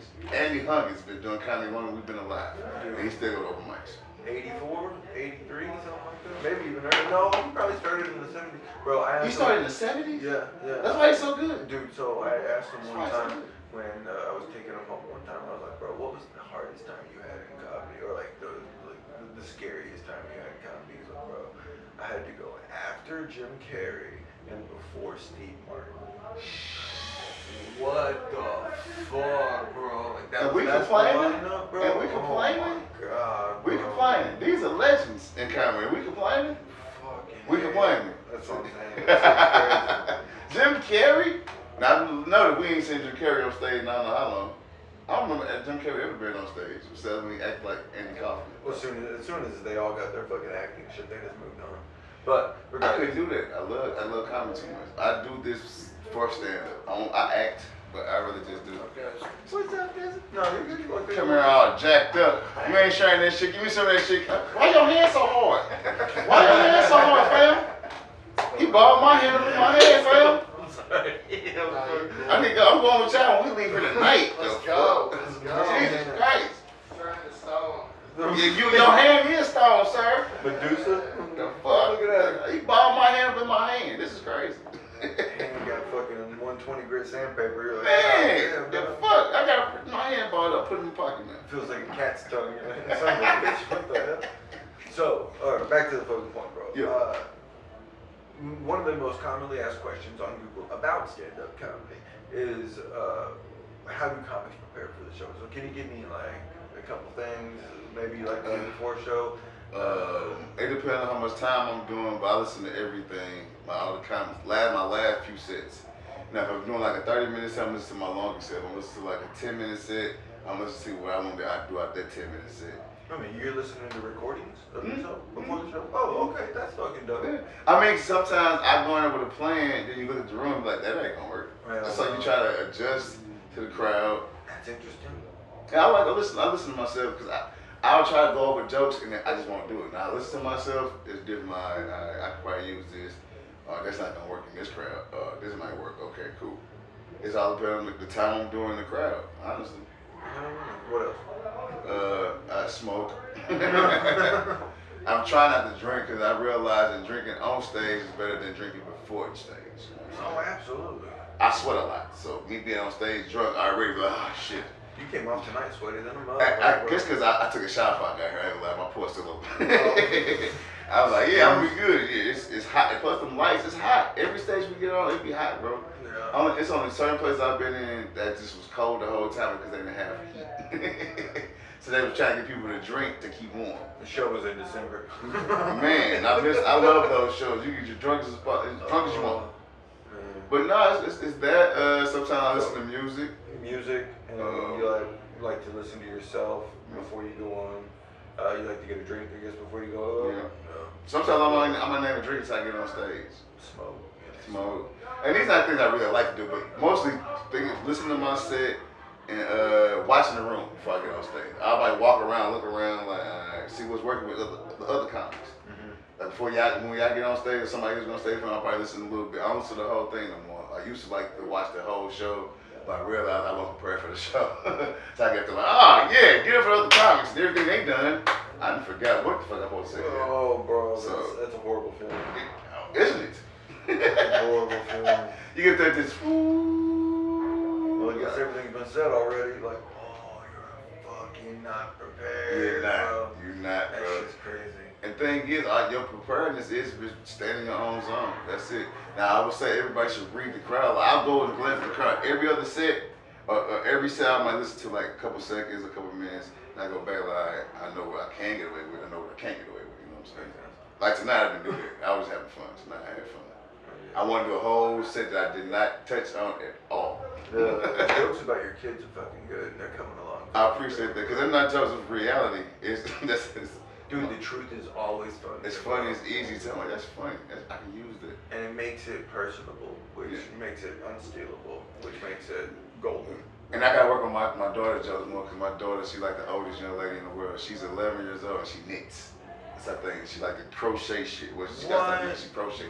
She made me 3 hats. Merch. I was just gonna say beanies. She's doing everything I was saying. She cool. My son don't want to be a comedian, want to be a rapper. He actually funnier than he is better on stage than a rapper. What? And he can rap, but he sucks in my opinion. Oh, well, I mean, because I know what he could do. He could be funny. yeah, but he ain't. He's funny. He just don't want to be a comedian. Because I want him to be a comedian. Most kids don't want to do shit they parents want them to do. Of course not. I don't want to do shit my parents want me to do. Now I'm a comedian. They never want me to be a comedian. If you could convince him to make like funny rap tracks, like a Weird Al Yankovic rapper. Yeah, he could. Like a parody rapper. His music is so depressing, it makes me sad. I'm like, who was raising you? Is it me? I don't think I'm doing a good job. No, it's his generation. I know they are depressing. Rod Wave is like the most depressing person I've ever met in my life. And I even met him. His music makes me depressed. He should make songs about fighting depression and beating diabetes and shit like that. He still got both his feet. Does he have diabetes? He should. He should. He's bigger than me. He should have diabetes. He's beating it right now. He should make a song about that. Instead of crying in the club. Who wants to go to the club and cry? The fuck? In the middle of the club, trying not to cry. I ain't never cried in the club. That's all this good ass ecstasy. I'm gonna kill my mom. I'm gonna kill my dad. When people call you from your city at a certain time, they know something bad happened. So I'm like, no, this phone call because he don't want nothing good or even tell me something really bad happened. Oh shit. Yeah, anytime in the hood, anybody from my old neighborhood call me at a certain time, somebody just died. And I don't want to hear that. I don't want to hear that. We're gonna talk about that tomorrow. Rest in peace tomorrow. My man, take it easy, Pete. Or the little chick that is women be getting shot in St. Louis too. Oh man, dude. Is it really bad out there? Yeah. I mean, I love my city. It made me who I am, but yeah, it's pretty terrible. I love my city, Houston. It's trash. It's a big St. Louis. I really like it. That's why I fit in so fast because I'm at home. I'm still in St. Louis. It's just a better city. Y'all have a bigger platform and y'all actually push out y'all artists. Yeah. From comedy to music, y'all support Houston. There's more support for music than there is for comedy. That's any city though. But yeah, and to get support in comedy, you really gotta leave Houston. But that's now, in any city. I learned that too. Like. But now that we got fucking Austin popping, fucking Atlanta's fucking popping. And you see the concerts in Austin, leave to Austin. To come here. Right, we all gonna go to Austin, not to live, to go to work. Exactly. The comics gotta realize the world is your stage. You gotta stop. You can't be funny just in one place. That is, he killing it right now. You heard him yelling. Somebody was just killing it right now. You heard him over the comic on stage. That's from the start. Alright, well I appreciate you, big dog. No, I appreciate you, man. Anytime you need me, bro, I'm here, bro. Y'all make sure y'all subscribe, follow him and all that shit, Chicken Joe. Me too, Tommy Dangerfield, all that shit. You cheat, follow me on Snapchat. For real, follow him on Instagram, Tommy Dangerfield. Yeah. Appreciate you, dog. Thank you, bro. And we are rolling. Thank you for doing this, Mr. Kevin James Thornton. All right, 2 questions for you. First question. Does my body look weird? I'm not slumped. I'm just have like above the chest. You're good. First question. What was your very first vehicle? My dad bought me a 1976 Toyota Corolla, and he spray painted it silver. It was a falling apart car. And this is like 1988. So he bought it for $250. He spray painted it silver. And I drove the shit out of that thing. And also, there was this pizza place called Showbiz that had skee ball, and you could win little stupid prizes with tickets. And I filled the back seat with like little plastic dinosaurs and stuff from Showbiz Pizza. That's what's up. And second question. Who makes you laugh? I'm gonna pick Quinn right here. Hey.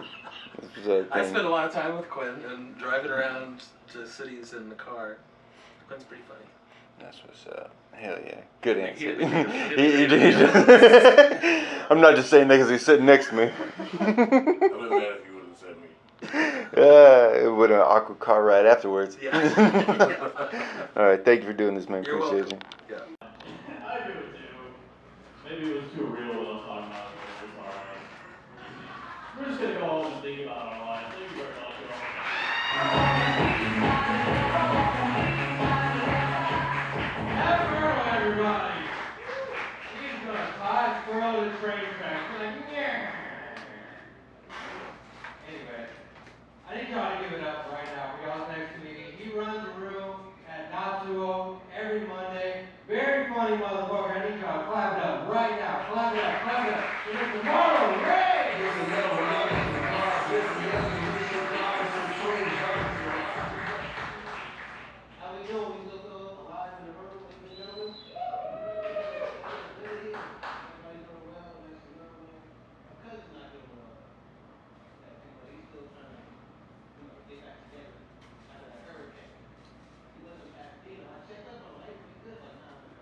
71-year-old black adopted mom.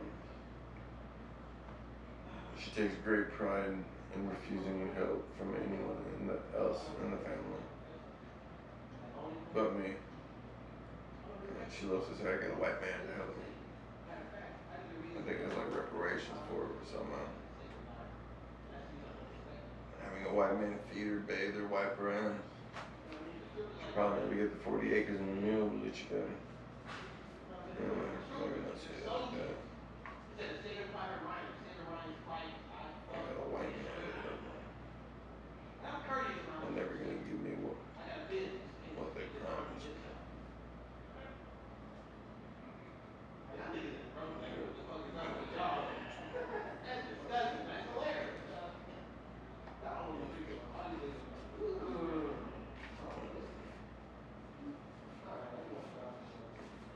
Why is the lion the king of the jungle?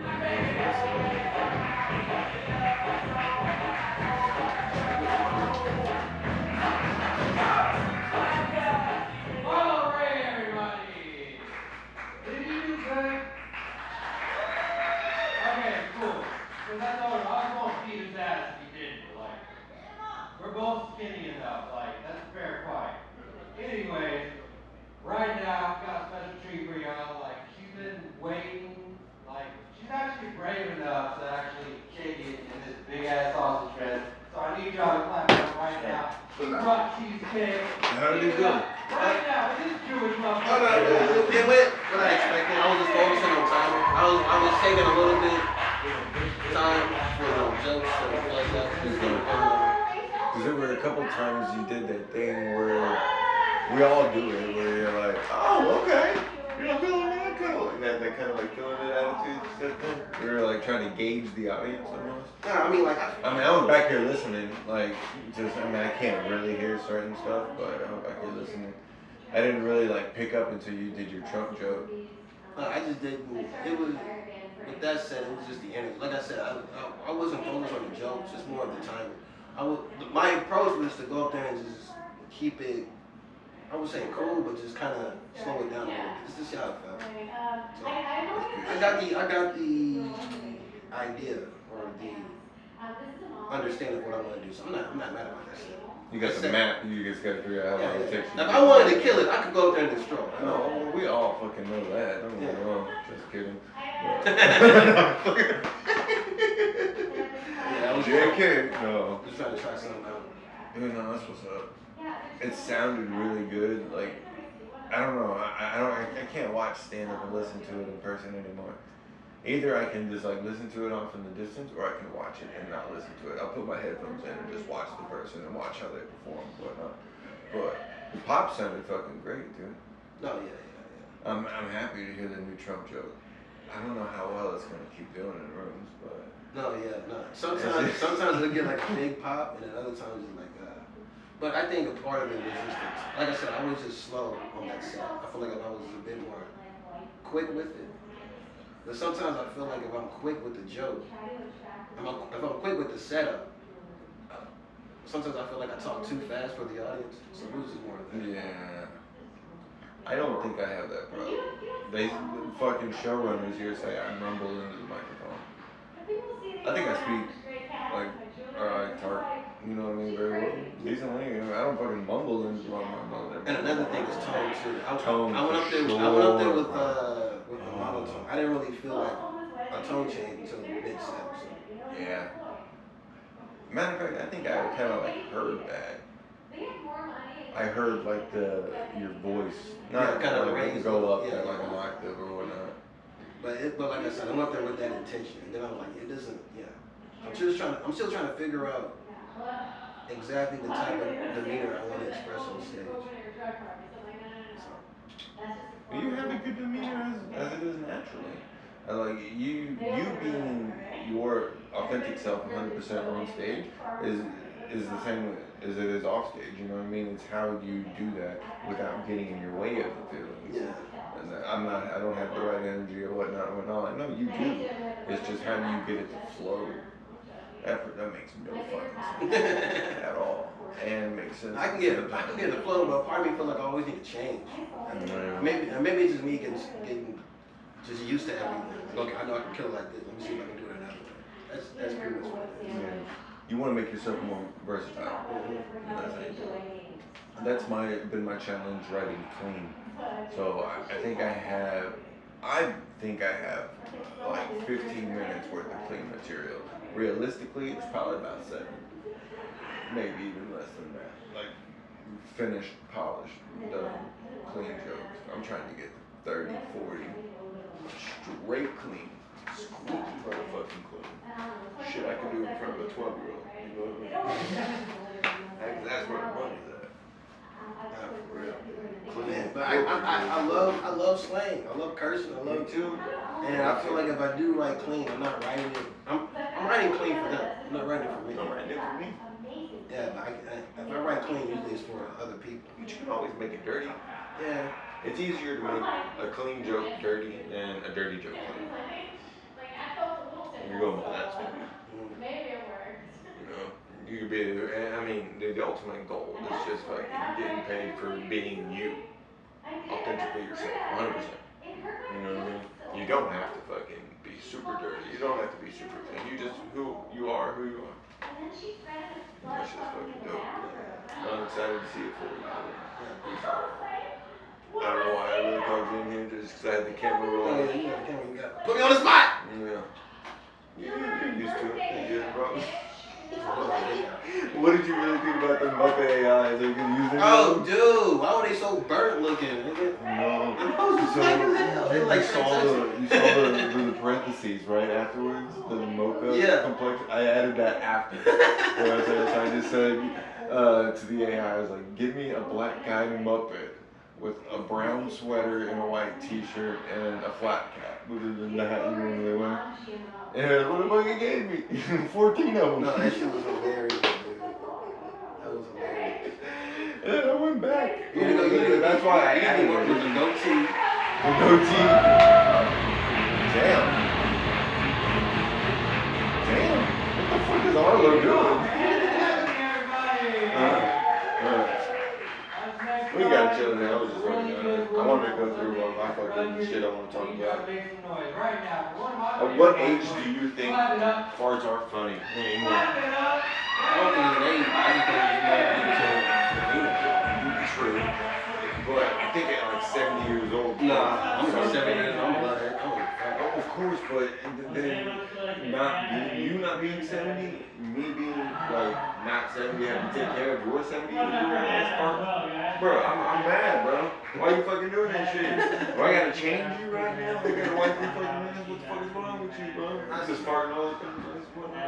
No, farts always funny. And dude, I've farted around old people and they acted like I just fucking killed a baby in front of them.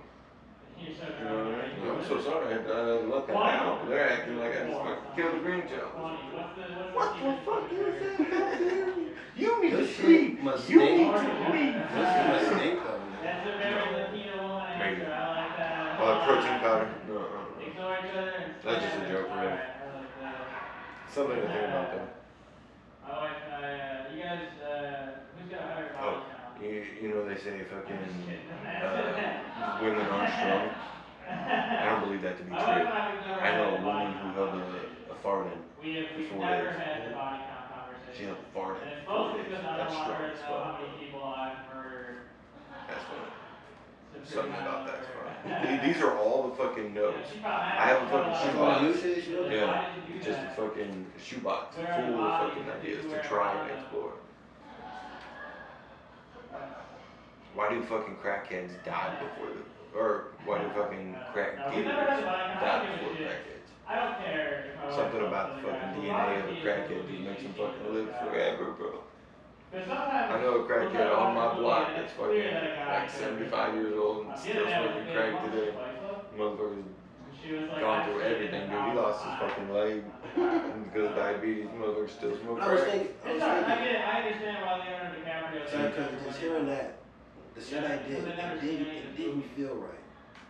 How did it not feel right? Because, like I said, I went in with a monotone, like slow pace, and so I tried different ways, man. I did a set where every word I did was like a tonal shift, You know what I mean? Like I would amp up my voice, I would tone it down. It was a roller coaster, and that felt good. So I'm thinking, I was just trying to see which one feels right, and that one felt Very right. Yeah. Well, that's And of course, you know, like, really, you want your set to fucking not like start off at the fucking top, but kind of fucking build up like a roller coaster. You know what I mean? I talked to Jerry once about this, and he said like he looked at an app on his phone, and it showed him his heart rate while he was on set for an hour, and you could fucking see as his story picks up, and you know, and he's getting really emotional about what he's fucking talking about. It's funny as fuck. Everything's funny, but he gets up there and it fucking drops back down when he starts the next fucking chunk of material, and gets back up at the end of it, back down at the end of that chunk. You could see it on a fucking graph. And, it's basically what you're doing. You're fucking, you're the captain of the ship. You're fucking just riding. That's what I'm talking about. Yeah. And I just, there's so many different voices I like to utilize. I was just trying to see what this one. Yeah. I just want to use my own voice the whole time. No, yeah, I know but that's not right because yeah, I've seen comics who use the actual voice.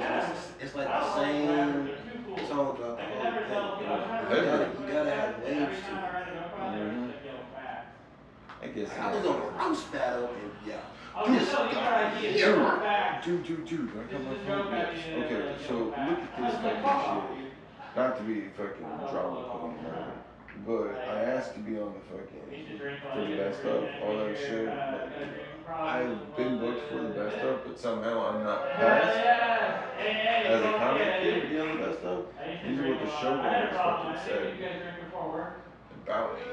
About that roast joke that they're talking about in there. That's a roast joke I wrote about myself. Nobody told me that. I say it like that. I was in a roast battle one time. This girl said it looked like I said fentanyl based moonshine.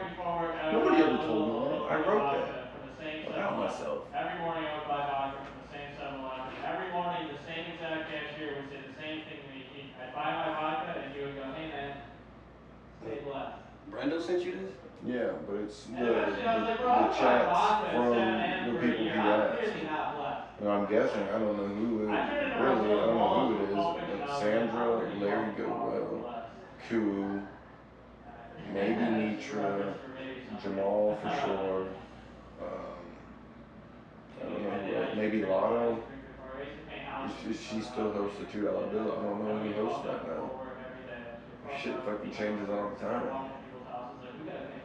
But it's like, dude, that's why I'm thinking about changing the way I'm saying like that fucking roast joke. I'm not gonna say I was a roast battle anymore and say like that kind of shit. Just talk about it as if it's you. 100%. No, I think that's, first of all, that's stupid. Because I got my roast joke is the same thing. It's shit that Danny told me. I just took it. Well, nobody told me. Nobody. I wrote that. I don't think I don't fucking like it. I think it's no, they are. But even then, like, not being here. Oh, and the fucking haven't seen him in months. If I wanted an odd white guy to mumble into a microphone, that's what I was talking about. Earlier. I don't mumble in the microphone. I have about 4 better to choose from. I've seen him do good. I've seen him do real bad. Never really seen him do under 5 minutes.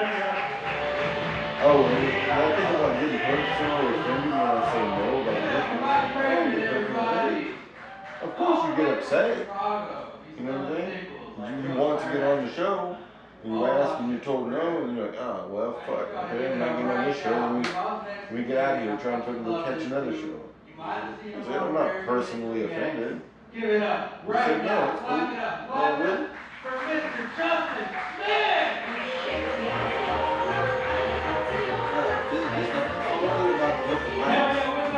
Especially when you reach a certain level, it comes to a point where like, every time I do open mic, I'm never worried about killing. I know.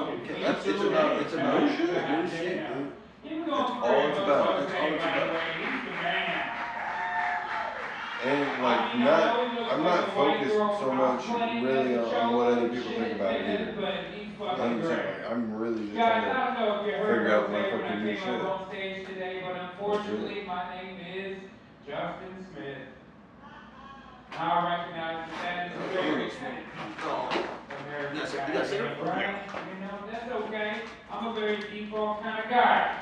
That means I also have a very default kind of look.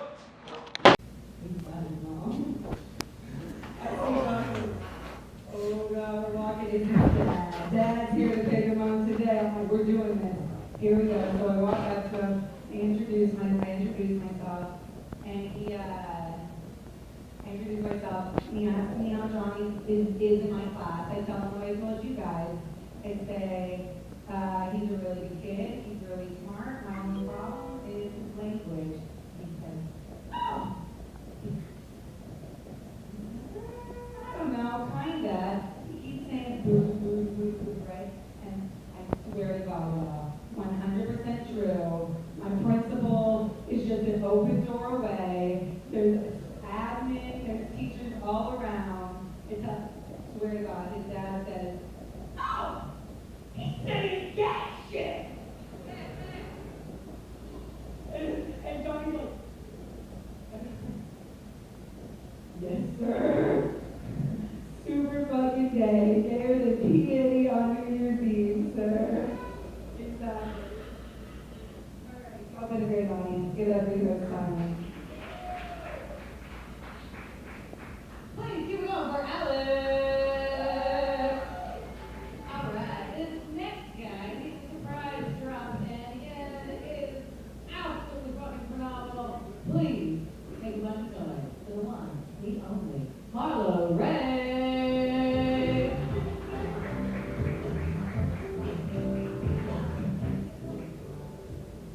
How are you feeling? That shit's terrible. Okay. One more time. No. I want everybody to get this from segregated food. How are you feeling? Everybody feels good energy.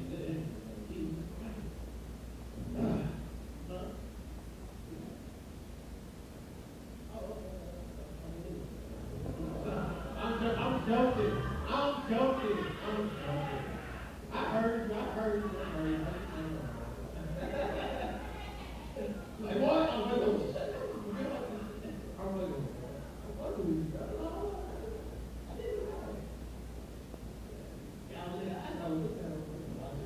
That's why you're nice. TV is like. Hell yeah, that is good.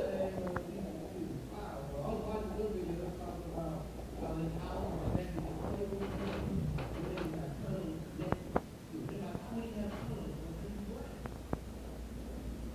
Freedom, nigga, slavery, you know what I mean?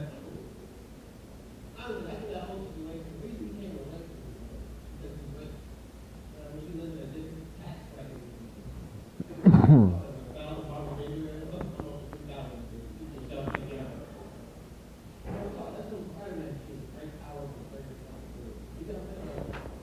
I've got exclusive interviews and talks that deep dive into the minds of the hilarious folks who make us laugh.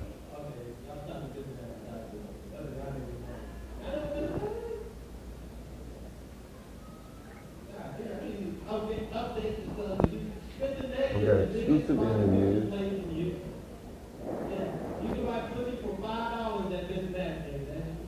I got exclusive interviews and talks with hilarious folks to make us laugh.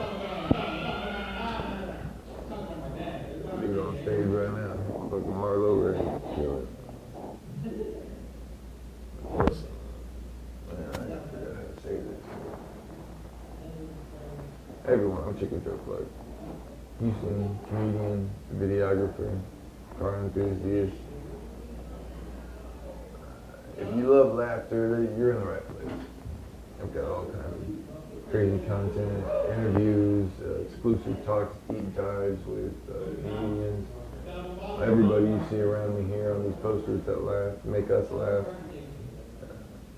I need to really write this shit out. Yeah, I can't get the right words together, Marlon. Great.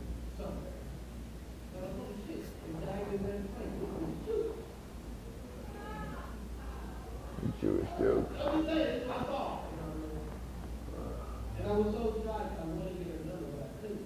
Man. You know, it wasn't for me to do, so I looked at her later.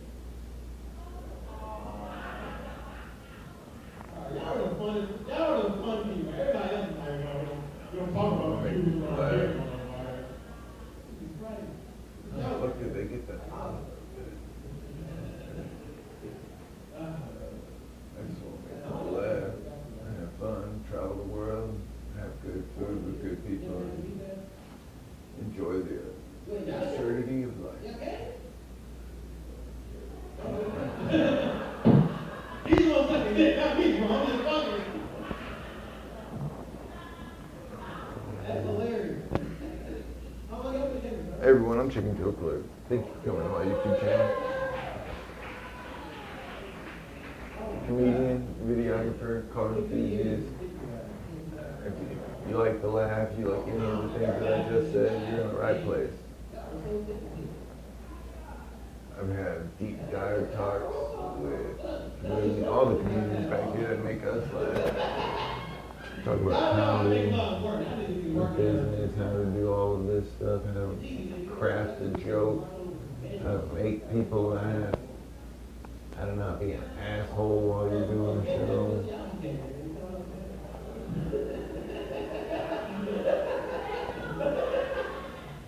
Marla just loves dividing the fucking room. Authenticity. That's not the right word for that joke. I went to public school, nigga. Give me a break on that. Right vocabulary. What y'all came back from? I wanted them to stay when I walked down the main road. Stay with me. Battery I got. No, we're good. So like the ones we've done so far are Pedro's. Thank you. I love games and Jesus? No, what is that? it's a Nitro V15, but this is an Ace and Acer. Okay, that's what I'm talking about. But I have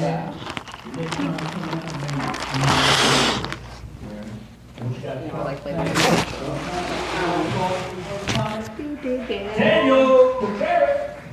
So like the ones we've filmed so far are Pedro has written them, and I've done everything else. Tim Duncan looking man. Look, how you doing, my Mexican brother? Look for a Steve.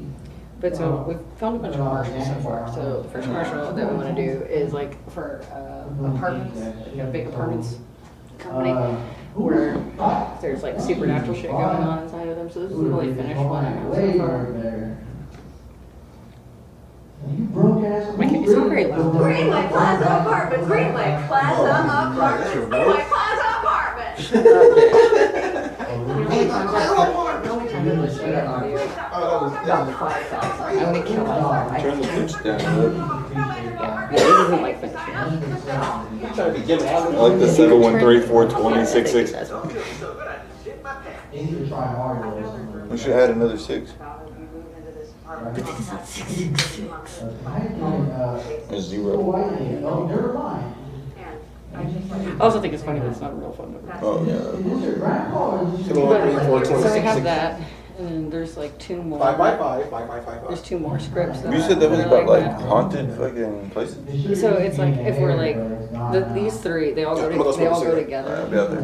They all go together, and it's a commercial for these apartments. Where the first one is like, "Come sign up today. Now with lesser demons." It's like, do you mean less demons? It's like, no, I mean lesser demons of the social hierarchy of hell. And then the next one is like, Greenway Plaza Apartments. Isn't that the place where like, isn't the place where your doppelganger from another universe moves in and murders you? Just like very ridiculous and funny things. And then that's the last one where it's like, Damn, I just cracked my stomach. it's in here. You look like you'd be like, you're an A&M fan. What's up, big dog? I'm at the fucking senior group. What'd you have to do? Yeah. Let me call you back in a little bit. Alright, we'll do. What are y'all talking about? Hmm? What are y'all talking about? Just always call him. That's nice. Well, we talk a lot on the phone. I love talking to him. He's not one of the ones that I talk to like on the phone too much. I talk to you. I talk to Jerry, motherfucker. Oh yeah. Wasn't this already We locked? live next to each other, pretty close by. He lives in Houston. Yeah. In Houston? Yeah. Yeah, he's part of the Whiskey Brothers. I know, but I thought he was like on tour most of not here. Nah. Well, his tours are still Texas based. He's so funny though. He's starting to do out of Texas. I listened to like some of his like shit on like just like on my phone and like driving around and shit like that with my family. I was like, he's so fucking crazy. He's a good one. I gotta pee. As far as like storytelling goes, Jesus Christ. So like I'm very obsessed with fucking This money does not come. damn, I may have run to my friend Dropout TV, which is this independent streaming She was service that like, is based in LA, where most of their content is improv comedy, stand-up comedy, or Dungeons and Dragons comedy. So it's like my three fucking things in a dynasty, and they have this like one little show they do on there that's like not like anything else, where it's just like two guys who interview each other, and they know so much about Dungeons and Dragons and so much about improv comedy, and they've done both of them, and it was like that's what I really want to go do next summer in LA. Fucking, that's what the girl I fucked with did, Roxy Hayes. So she basically, that's the same blueprint, except she did it with All Deaf Media. Yeah. Because they had their fucking gaming Twitch channel. She blew up on that. Blew up on fucking clips. She did fucking clips like a motherfucker. I gotta be over Right. Yeah, I am. Dude, I wish. Like, what can I possibly do? Yeah, calm down. For sure.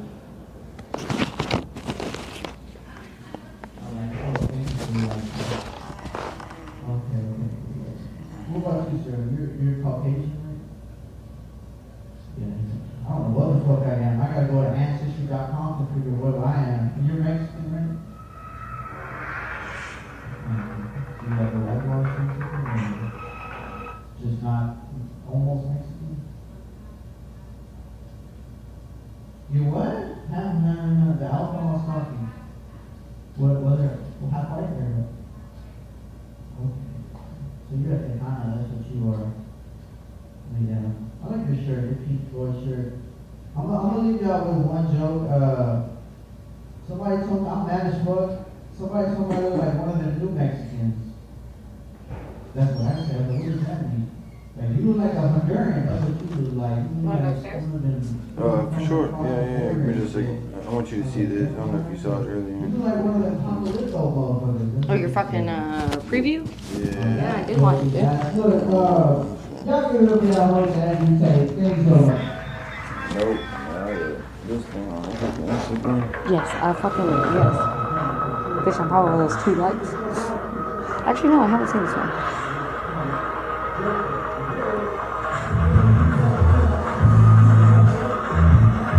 That's awesome. Oh yeah, I did watch it. Trying to get some attention on it. I like that. Oh, I love that. I like your little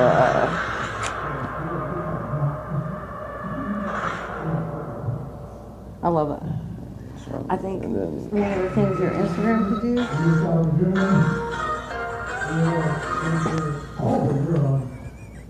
That's so good. I need that. I need that just as like a reaction to people. That's so good. I said that's how I'm ending all my comedy clips from now on. We'll be right back. I think one of the things you and me get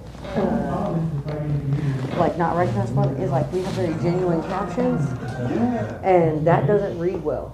Wait a minute, hold up. What are you talking about? Is like so there's a fine line between a genuine caption and an attention grab. Yeah. Because like whenever I'll put fucking a bunch of shit like when I'm doing promo through ChatGPT to be like, how do I make this sound more like clickable or like whatnot type shit, and like what's viral and stuff like that. It's like these big comedians said something wild. You could even, I bet you if you posted fucking that caption with you like, wouldn't get shit. no, I bet you it would if you were fucking filing your nails, but with that, I don't know. So that's what I'm saying. Because I think like now what I'm learning is like sometimes captions are the most like, or not the most, but they're just as equally as important as what's in the video for the algorithm to pick up to show people what's in the video. For sure, 100%. You know what I mean? And so when I'm over here like making little like inside jokes with myself, no one sees that fucking.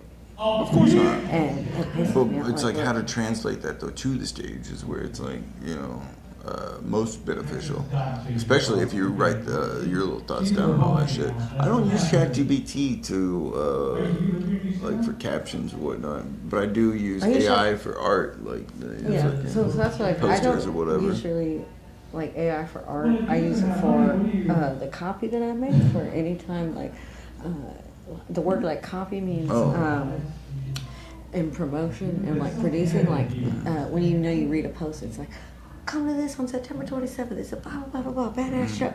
That's copy. That's the professional word for it. Oh, gotcha. It's copy. And and so like what I'll do is I'll put in like 4 of my 5 like because I write my own shit, but being like, hey, these are my tags. Can you write like this event on this day around this tag, and it'll spit out a paragraph, being like, in better language than my fucking non-college degree. No, for sure, 100%. Ask me that. I also do my resume. I have at the end of my prompt, give me 15 hashtags in all lowercase lettering, just like it's supposed to that's be. cool, yeah. Not fucking.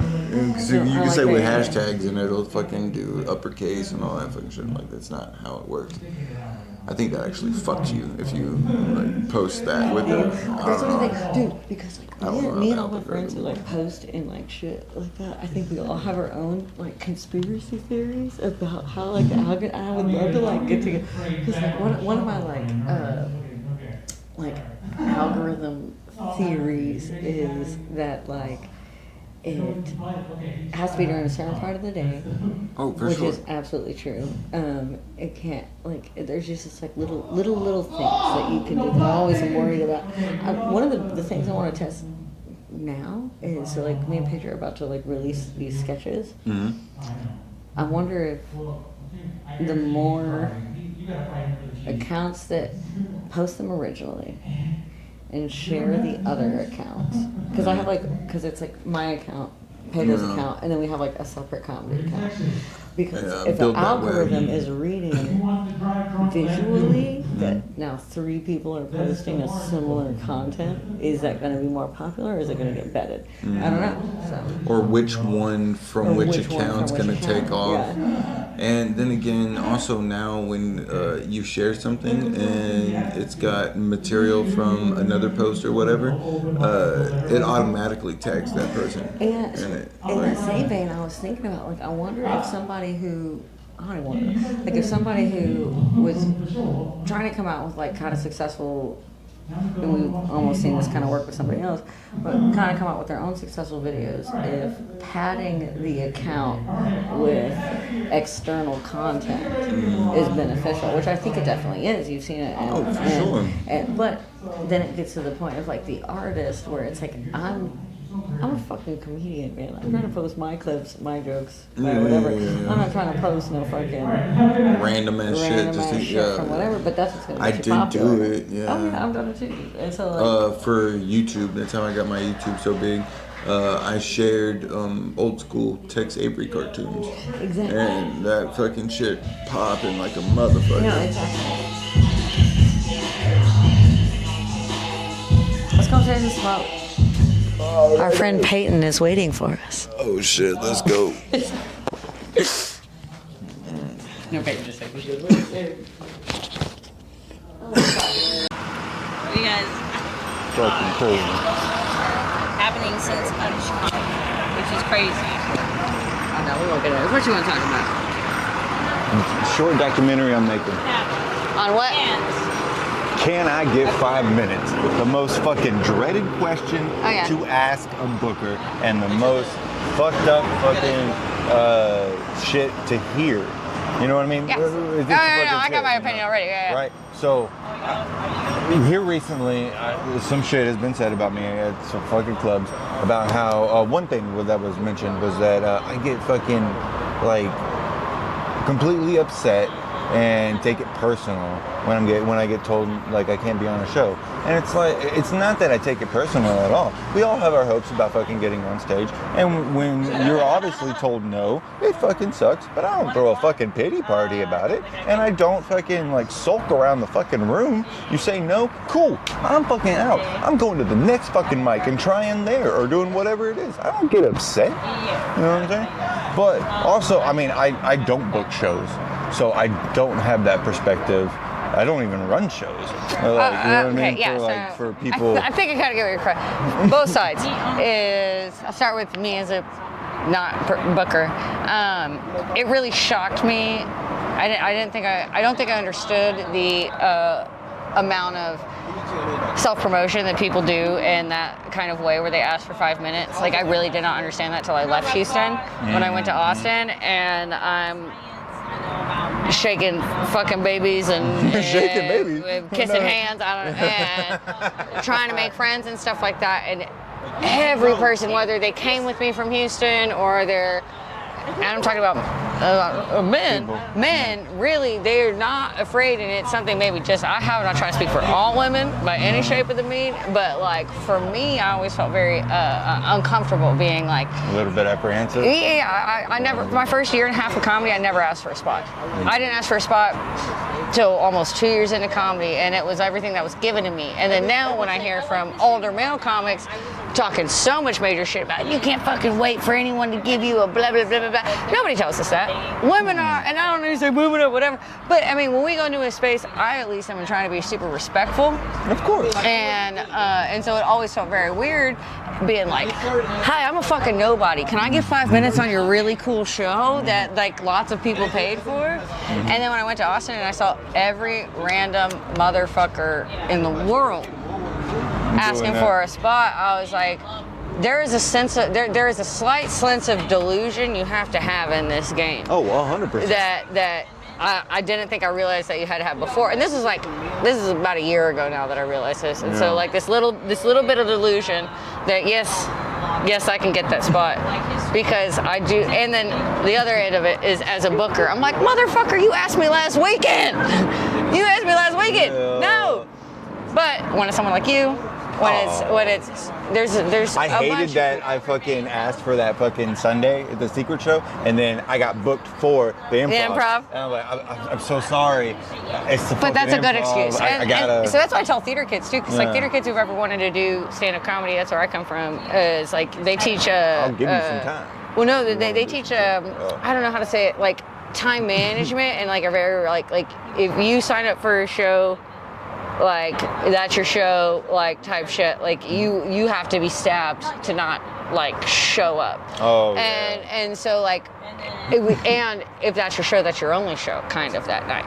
And so I was very scared when I first started doing comedy of like booking more than one show a night.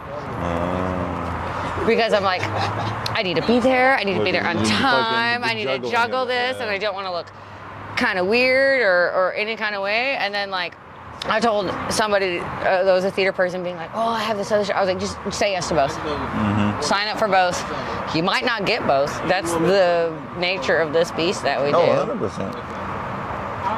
And so that's what I think is like the main, it's hard for me to click to, is that like, Two things. I've said almost no to some opportunities for like schedule, like anxiety, scheduling, like preconceived notion of like what the right thing to do is. And then I watch these like very busy male comedians say yes to everything and kind of can walk into any room being like, yeah, well, I'm here, you should just be grateful. And so like. But do they do good? Most of the time. A portion of the time. You can't have that attitude for no reason. Of course. But two things on that. So as a male, I don't, well, I guess a fucking male, whatever, I don't fucking know. I don't know why I'm even explaining this. But I don't feel bad asking for spots from people who aren't comics. If you're just a straight up fucking booker, or like you are not talent at all, I had no apprehension about fucking doing that, because they get that shit all the time. That's their fucking job. Yeah. Is to be a booker and almost like a talent scout. Yeah, almost, absolutely. You know Yeah, what I mean? And if I can just talk to you and try and throw my hat in the fucking ring, what the fuck? Of course, 100%. If you are a fucking comic, I'm a little fucking put back on it, whatnot. I mean, but also like you said, But if like you know me, the beginning you of know this me. conversation was, you heard so-and-so talking shit about what? Bitch, I hear Oh, I'm sure you hear so much I fucking hear the shit. most random, crazy shit about me all the time, very often. Some of it's very true, some of it's very fucking false. And so it's like, with those things, it's like, what you're doing. Like, the only reason someone says something about it is because they didn't get the spot you asked for. 100%, You know what I mean? yeah. And so, like, that's where it comes like cutthroat in this industry that's like hard. And I think people don't understand is like the social politics of it all. Oh, yeah. It's And that's a lot like big fucking thing that I think high everyone school all talks over about again. under. I went to a very weird artsy high school, and this has gotten me my high school fix. Like, you know what I mean? Like, 100%. oh, cool. It's there's clicky there's than a cool kids, motherfucker. there's whatever, and just like in high school, even when I went to art, like I was always a kid that hung out with like everybody. Everybody. But I Same think here. everyone kind of dislikes a little bit, but not really. I mean, I'm a genuinely nice person. I'll say. She is a fucking great person. Yeah, but Amen. I'll also say like, hey, you fucked up when you fucked up. So I think people like get rubbed the way. You need that. People get a fucking ego in this game, and you gotta fucking pop that bubble sometimes. I'm Like, begging hey, for it. that was fucking trash, bro. What the fuck were you No, doing? no, I would never say that. No. Or, well, you just give tips or whatnot. Like I said the other night, fucking. I just care about how you honestly like conduct yourself outside, like off the stage. My one thing, honestly, because comedy is art, and art can be whatever, and it is subjective. And it is not my place at all for me to police anybody's expression, and I cannot. It is my place when I'm booking the fucking show. When it's your show. When yeah. it's my show, and then I will 100% abide by whatever my rules are. But if I'm watching a comedy show, if I'm watching whatever, it can be absolutely fucking buck wild, something I absolutely don't agree with, and I'm not going to be necessarily put off by that because it was on stage. However, if you carry that same energy off stage, which 9 times out of 10 they do, that's when I have a problem with somebody. But every so often there's a really good guy who makes a really fucked up, terrible joke on stage, and that's the money. That's what you're fucking looking for. You want the good guy to make the bad joke. You don't want the bad guy to make the bad joke. That's not funny. And you don't want that attitude to be like the attitude on Bitch, stage. I spend my the every day attitude here. off stage. Yes, I spend my every day here. I mean, I understand you have a character and you're doing what you do, but it shouldn't translate into fucking actual real life. Like, dude, I can't stand that shit. I'm trying to be as genuine and authentic on stage as I am off stage. I don't want there to be a difference. I'm not putting on a fucking show in the sense Yeah. like a one-man show. I'm not singing and dancing. And I think fucking for running like, the shit. and I've definitely watched that happen with you for a long time. Like I was talking to you about earlier today, watching you tell. She drunk in the I know. Telling jokes we've been telling for a really long time, and now you tell them like Yu-Gi-Oh cards and Yu-Gi-Oh like Yu-Gi-Oh cards. No, and you get that fucking laugh. And oh god, where are we going with this? What were we saying right before this? Good fucking point. Good Roll the tape, fuck, Matt. roll the tape. No.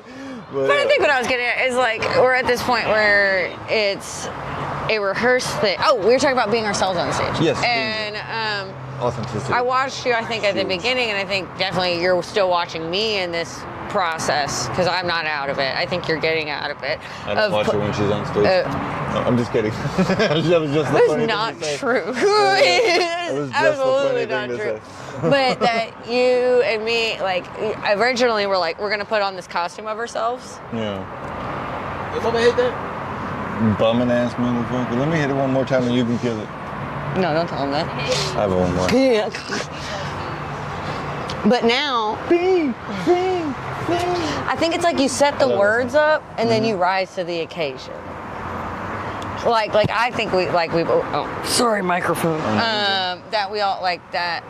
You and me have these jokes, I think, that are very like intrinsically ourselves, and we wrote them even years before we told them type shit. And Shit, we've been living them. We've been living them. So it's like, and now it's like, how do you fucking bring it on stage? And so we had those words there, and now like just being able to actually, and I see that, like, that's what I'm saying. You are yourself on stage now. Yeah. Now, even like 2 years ago, it was like same shit. Like, I get Chicken, I get who he is, but now you're like, I need to change it Now too. you're like, I need I'm to just Chicken. go by Michael Clark, like 100%. I need to go ahead love and make Chicken that- Joe I Clark. know. It sets a precedent But there was yeah. that's awesome.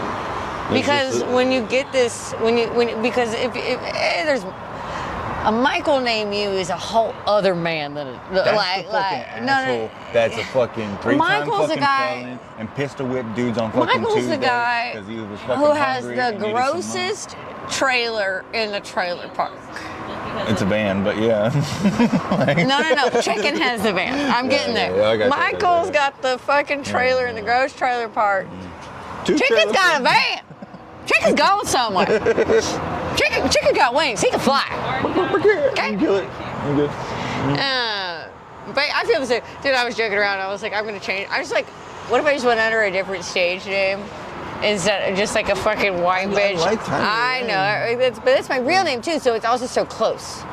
You know what I mean? But I'd be like, I think I should go by Jenna. Jenna? Jenna. Jenna, maybe. It sounds like Maybe I'm Jenna. that sounds That's like so a stupid. strong lesbian, and you do not fit that profile at all. Oh, yes, I mean, I you got do. the clothes, but Bitch. you need to fucking bulk up. Yeah, no, that's right. Get No, yourself I a would nice never. flannel. My dog tried to escape yesterday, and he Ford fucking He fucking. I live in Montrose, and this bitch ran all the way from where I live on Westheimer to up Shepherd on by the Trader Joe's. And he got out of his fucking leash, and I'm running after him. And he gets on he gets on Shepherd, and I hear all these horns. I'm like, my baby's gonna get smushed. I turn around, tongue hanging from side to side, having the fucking time of his life. No, I don't want that. You good? Thank you. And but I caught up to him and I caught him. I was literally so sore. I was dying. I've been working out recently, and I'm fucking tired. I picked To his say ass the up. least. I can't carry. No, my mom's a personal trainer, and so I've always had the resources available to me. Same. My mom goes. My brother owns his own BJJ and MMA fucking dojo. Yeah, no. Gym. And you're like, oh my Full God. on fucking octagon size. Yeah, Like UFC You're gonna fucking cage. Fuck that, bro. No. I'm tired of you hurting me. You son of a bitch. No. Dude, he's a real fucking asshole too. So he'll fucking teach you Sounds like my dad. like a fucking move, and once you get that move on him, fucking game Oh, yeah. on. He turns that shit up to 100. Yeah. Fucking break your shit. No, yeah. My immediately. dad I love was him, but he does that shit. my dad was an MMA fighter until I was like 4 years old, and I took jiu-jitsu until I was like 12 or 13, and I was pretty good. I wasn't great. I was little, but I could fucking kick any other little girl's ass. And but my dad is he has that mentality still so instilled in him. Even as a little kid, he'd fucking just sit there and be in the middle of us going to Taco Cabana and be like, armbar, and I'm like, oh fuck, and trying to get out of it. There's a reason I can hang out with a bunch of comics all night. Been around assholes forever. Forever. I've been getting bullied my Where's my vape? Oh my Kind of god. been to a picture there. Who is that girl? You go? The photographer. Sure. Choco fucker. Oh yeah, she was talking to Tony all night. Oh, everybody. I was like, She's You backing up 2 somebody? comics confirmed. I don't know. I don't believe nobody. People say they sleep with me. I never slept with no comic from fucking Houston. She likes to do some fucking joke where I do. I stepbrothers, will- some sister or some shit. There's never been any fucking relationship between those two. But then I- fucking love her as a sister, a bona fide fucking sister, not no stepsister bullshit, none of that crazy shit. Unless you pay for it. Still not fucking paying, but We're broke. Send him an offer. You No, have an OnlyFans? Oh my God, everybody goes. Many moons ago, I deleted my OnlyFans when I started comedy. You did? Yeah. That was good, smart fucking move. And there's a few people who now I know that have like have been my friends and are my friends that did subscribe and were sad, and I'm like, oh, I liked it better when I didn't know. That's funny. Yeah, it's people we know too. I'm like, fuck, y'all seen some weird shit, but that's fine. I wasn't ever super weird. I'm as weird as I get. So it's like, you want to see some Bush on a Tuesday? I used to tell this joke when I first started comedy, and I've never told it like since then. It's not good or anything, but it's true. It's just being like, when I was on OnlyFans, like there was a guy that would pay me like $30 like a week to like send him a picture of my bush, and I was like, cool, fucking easy. That's easy money. And so then any guy that tried to sleep with me, it wasn't cool with a fucking bush. I'm like, the price is $40. $40? Because the man pays me $30 to keep it. So much area. So if you want me to get rid of it, it's like an auction at this point. You should have started at least 80. It was COVID times. It was COVID times. And you know how many people paid $40? 0. Oh shit. You know how many people paid $30? That man. That man. Every week. Oh my God. Every That's week. fucking horrible. Yeah, no, I deleted that shit. I love Trey Tutson's joke about that shit, where it's like only have like 12 subscribers. You could have just showed everybody this door to door. Yes, I love that joke. Oh I have my God, that's so so like funny. the only 2 things I have on my Apple Music like thing player on my phone that automatically connects to my car is Trey Tutson's comedy album and Ariel Isaac Norman's comedy album.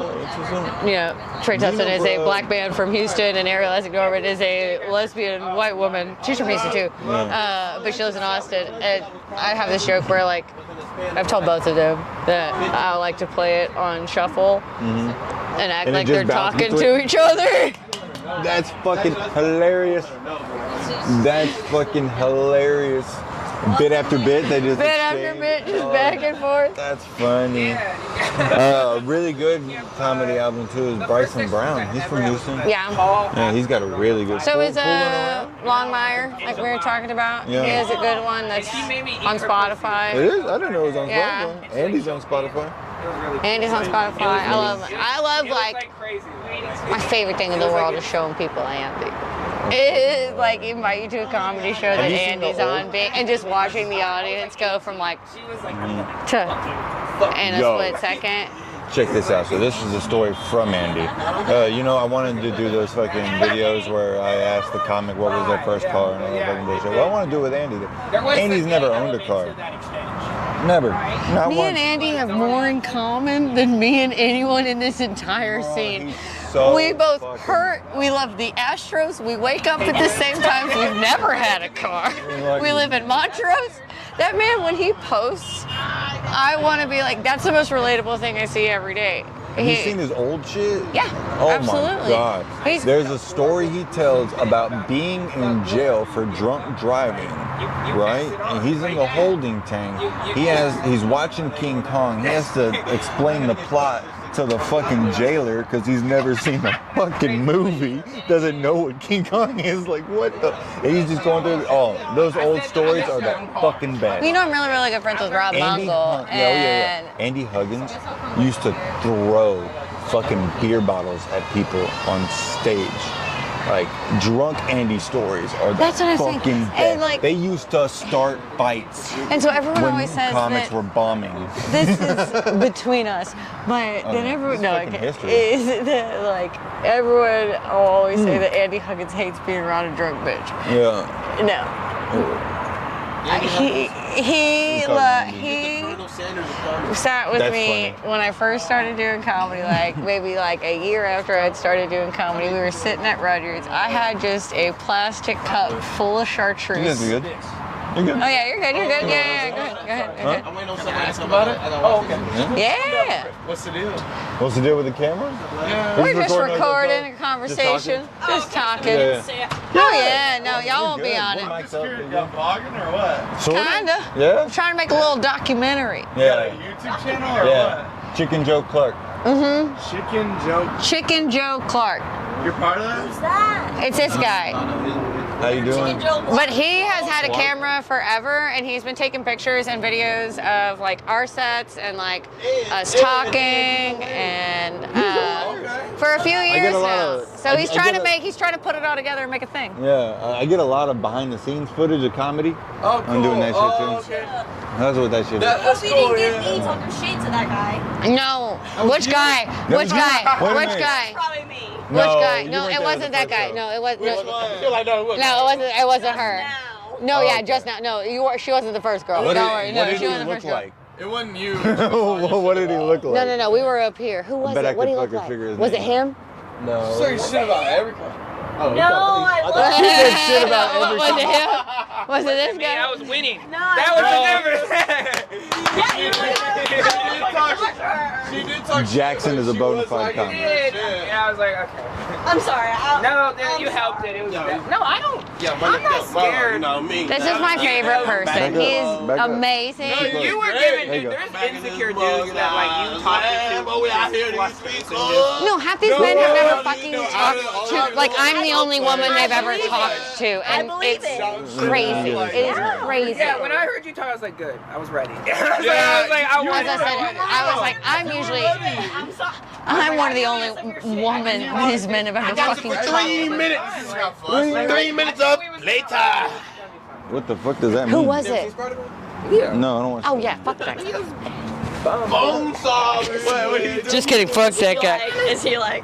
Actually, I've No. seen Spider-Man. I'm just not. I just don't like enough to nobody that quote it. stares at me like that. What's that dude? Who was that wrestler dude, The guy bro? right before me. You don't remember? He's just like, Wrestler, I dude. think Yeah, love in the is first gay. movie. Yeah. Okay. Yeah. No, you were ready for it. Yeah. You had something. You had something to come back with. Yeah, it says something. What does your shirt say? It's I like the ladies. It's Hanabi. We just came from a concert. Oh, where at? Hanabi, House of Blues. Oh, fuck yeah. Ginger. Oh, and, Is that XG? Born No. of Osiris. No, it's not XG. That's I fucking awesome. love They XG. are coming They're this a month, screamo though. band I from. fucking love XG. Was it fun? I do too. Bro, That sounds. I I, don't love like House K-pop, of but I Blues, love especially for XG, like bro. big kind of girls intense be rapping on shows, that like bitch. either Yeah, it's so hardcore. I good. saw a, you Really? know, like a Second Line New Orleans Is that your band. check You know what I'm talking about? You ever seen those? So no, it's like it's a style of music where like it's a big band of like 20 brass instruments that do like the Mardi Gras parade in New Orleans. And they toured and they came to House of Blues and I went with my friend and it's like 20 fucking guys up there just like playing their hearts out with like yeah, it was Zydeco, like brass and drum and like a guy singing and like I went with my buddy. I'm fucking sidestepping like I'm in church. It was like the best. It was the best time. The jug. Oh, absolutely. Yeah, so no. awesome. But that That was at sounds like House the of Blues most too. Amazing time, like I ever. love being in there with like especially people who are like about whatever show's going on. That's real. Drinks are $1,000, so No, man. drinks are Oh, you should've saw the line we $1,000. had to wait for merch and for. Why? I feel. Did y'all not pay an exuberant amount for drinks when y'all went there? Listen, Yeah. not actually 1,000. Yeah, not actually, but it was. I hope she knows. I think she knows. I I don't know think at she this knows. point. I think she knows. She's being funny. She's being funny. No, because I went there and like one time I tried to order like a Long Island iced tea off the menu and the like bartender was like, "I'll get you the Long Island iced tea." I was like, "Do I look broke, motherfucker?" I was like, "But thank you. I really needed that. I'm not trying to pay $80 for this drink." Fucking Do I look broke? But I am. Like I am. So for God, please don't charge me those $5 extra.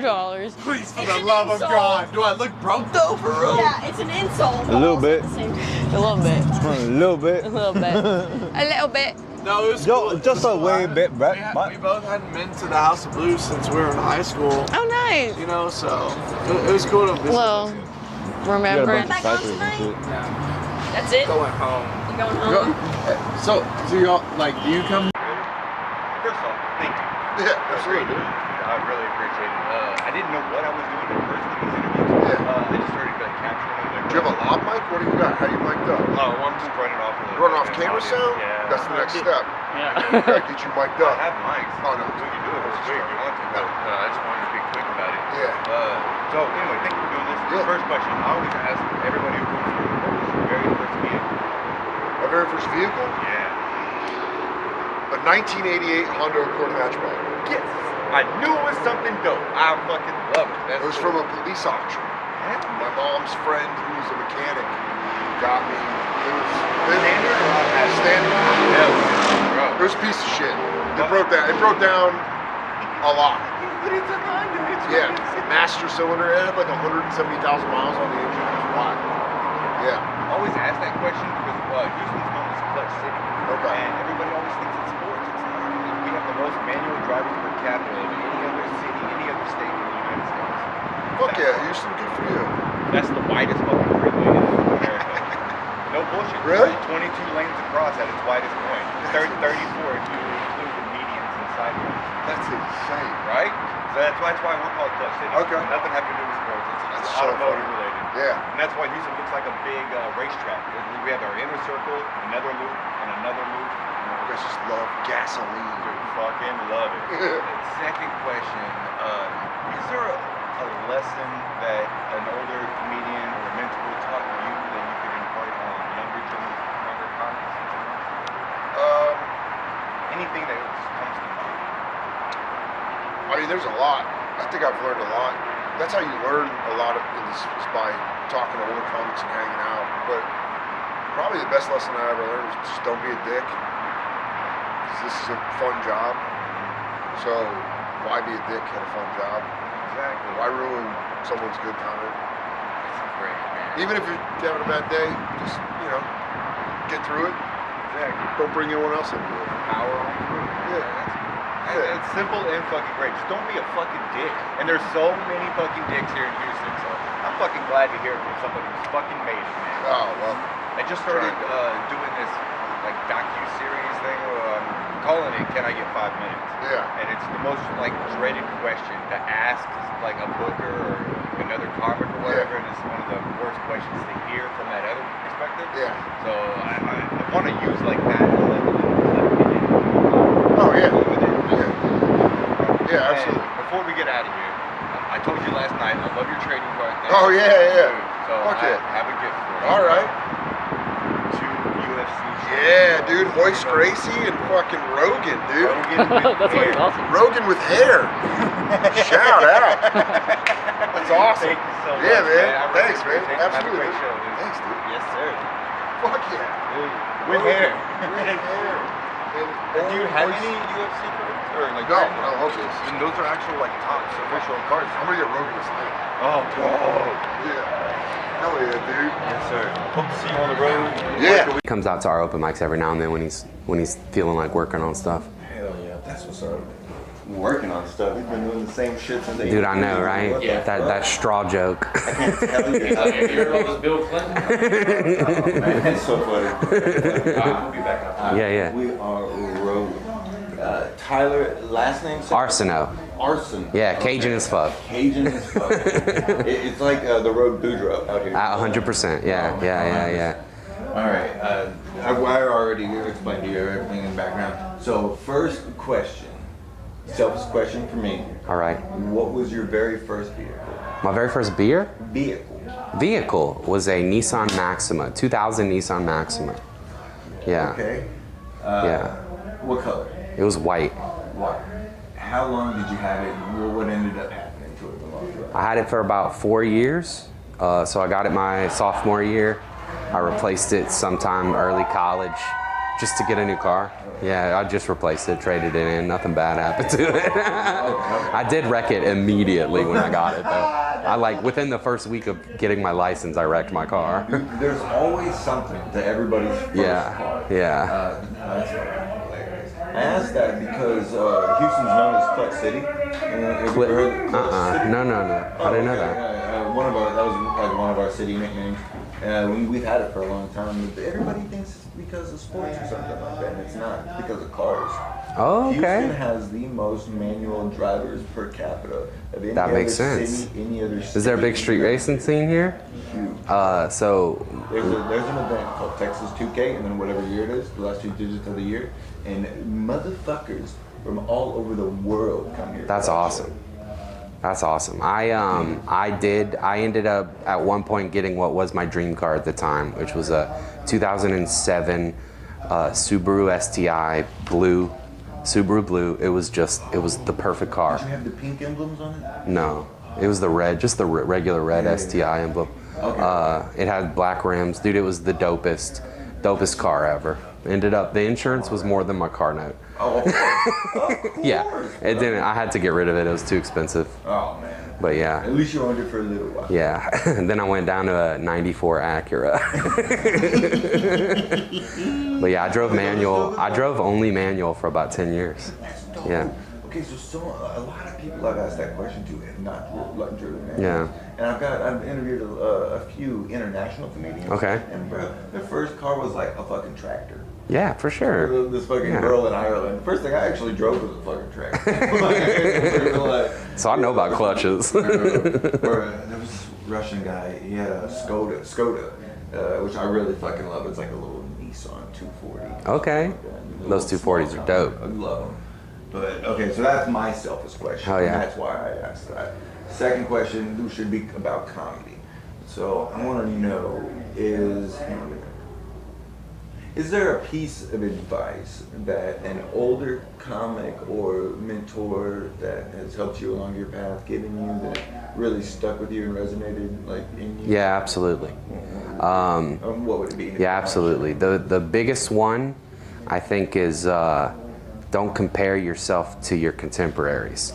Very good. Or not just your contemporaries, but that is such a trap to fall into as a comedian, is comparing yourself to somebody else, because all of our journeys are so different. So different. Yeah, and it's real easy to be like, why ain't I getting booked like that guy? We started together. But like the truth is that's not your journey, right? And the best thing you can do for your mental well-being is to just make sure you're not comparing yourself to others, and when you are, you make sure that manifests in a positive way for you. So if you do find yourself comparing yourself, then make it, light a spark under your ass, right? You got to turn that energy into something positive. Absolutely. I always say it's we, not me. Yeah, yeah. 100%. It doesn't even matter if you're on my fucking team or not. Yeah. And it kind of goes with what Dan said earlier tonight. It's basically, don't be a dick.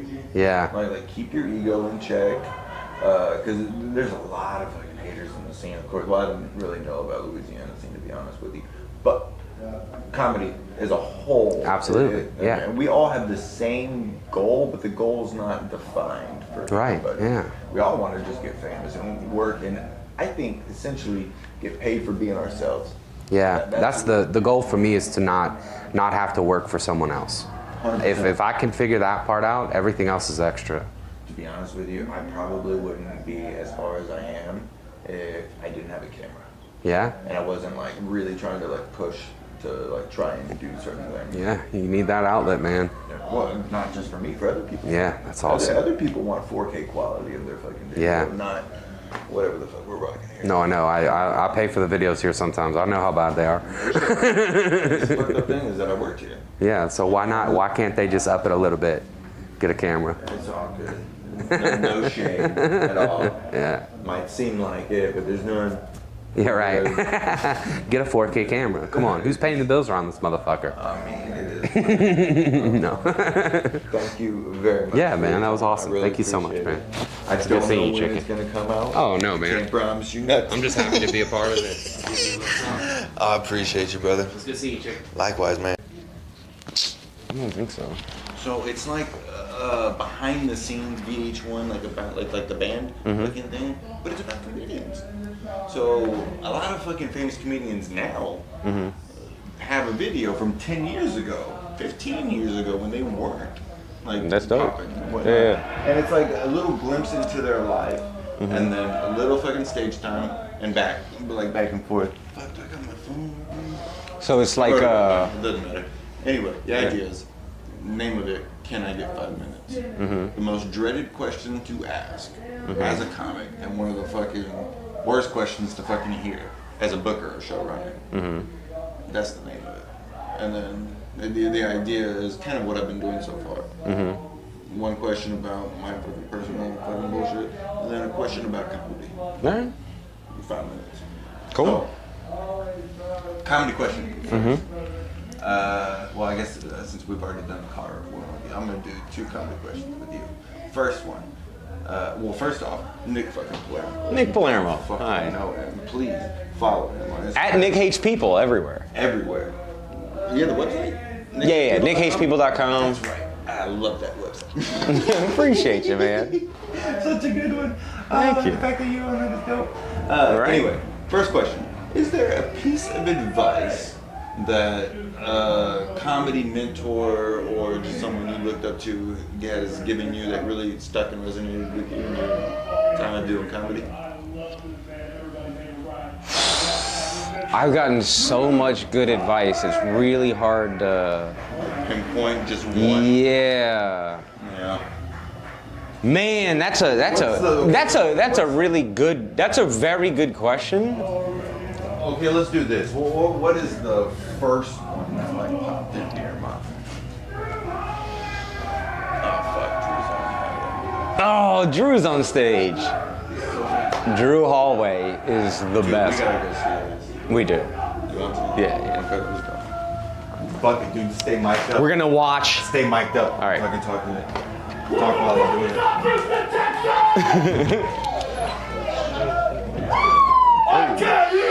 Shit. I'm sorry. Who's out here doing meth tonight? Woo! Who's out here not doing meth tonight? Yeah!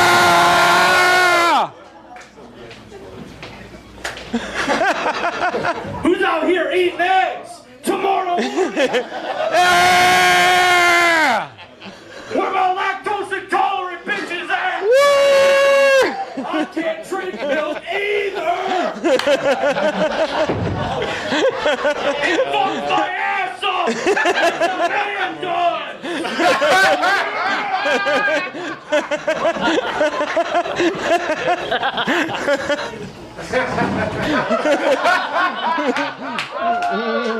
Parmesan cheese causes me harm between my knees where my ass is.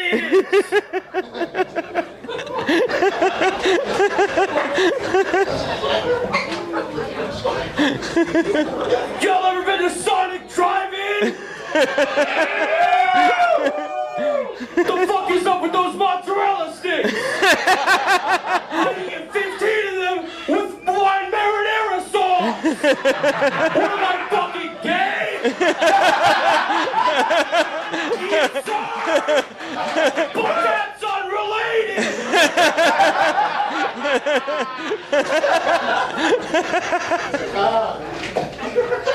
Do you think bees know about honey mustard?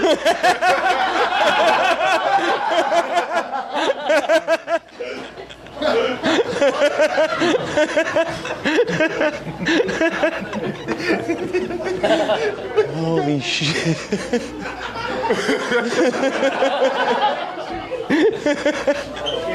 What the fuck flavor is Mountain Dew?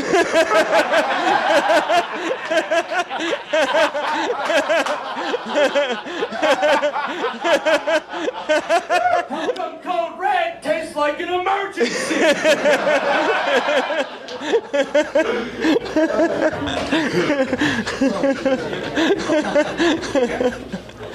Who's racist out here? My neck already hurts from laughing. You pointing at him? Racist? What's your least favorite?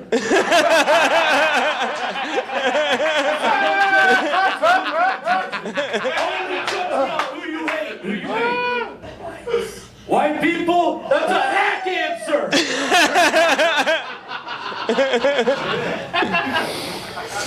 Everybody hates white people because we be sucking.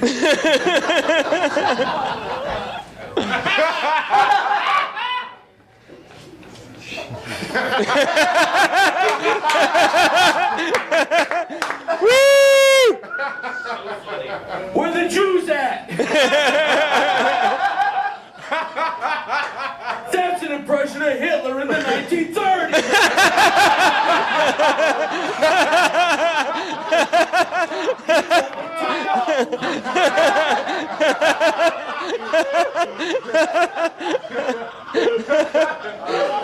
Holy. He didn't even want to do a Holocaust. He was like, let's put them all in Madagascar. And then he went there, and there were penguins. And he was like, fuck! This bitch is already full. I guess let's kill him.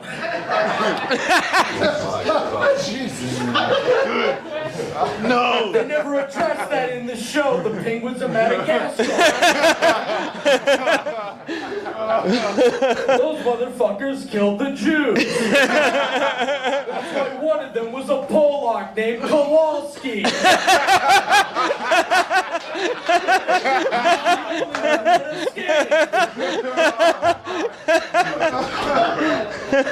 Oh my God.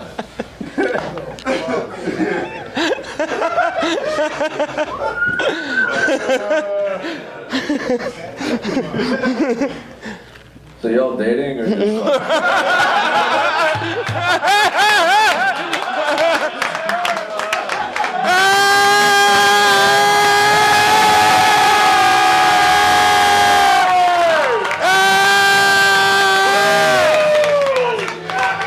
God fucking damn it!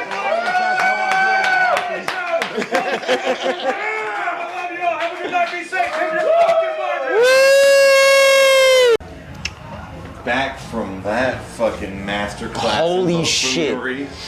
Drew Hallway is one of the funniest people I've ever met in my entire fucking life. You can never, oh my God. Drew is a psychopath. Drew is, he's a complete individual. There's no one else in the world that's like Drew.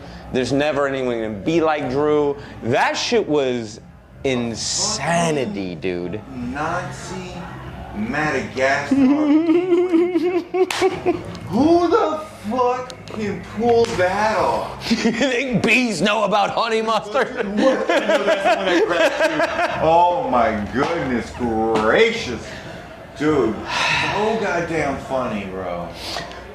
Doing bowl cuts every month with Drew is the funnest shit. That's still going on? Yeah, we've been doing that for fucking years. Now we do it at Axelrad. Oh.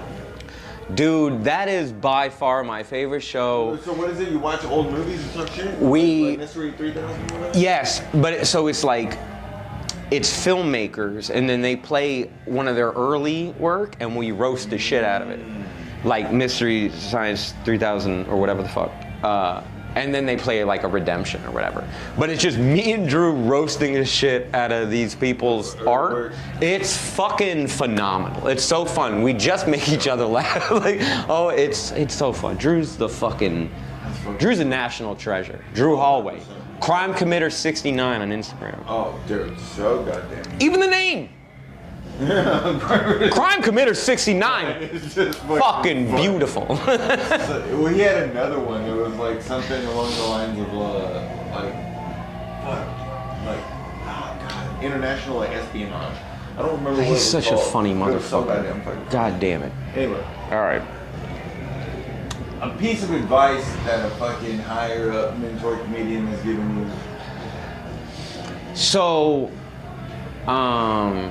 something that you've really taken to heart and adapted to your own ways.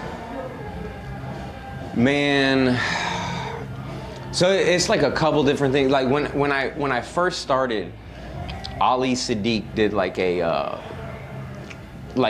he did a thing at the Improv, at Houston Improv, like a class for new comics, like a bunch of shit. Were you there? I was not consistent, but that is when I started. Damn, for real?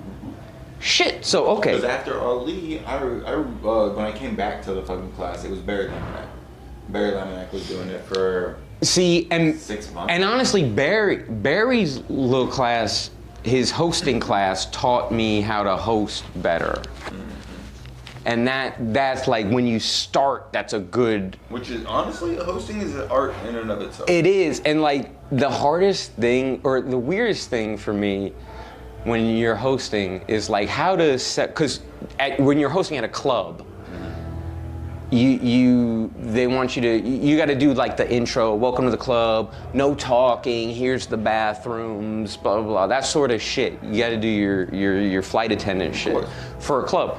And so it was always weird, like, how do you go from doing those sort of announcements to then, I'm doing comedy? Mm-hmm. And he goes, and it's so simple, but he was like, you keep the mic in the stand when you're doing the, like, hey, welcome to the club, blah, blah, blah, here's the, he goes, and then you ready to have a good time? You ready to have a good time? When they all, he goes, then you take the mic out the stand, you move the stand, and then it's like, now we're doing comedy. And I was like, that's brilliant. Yeah. So like a little thing like that.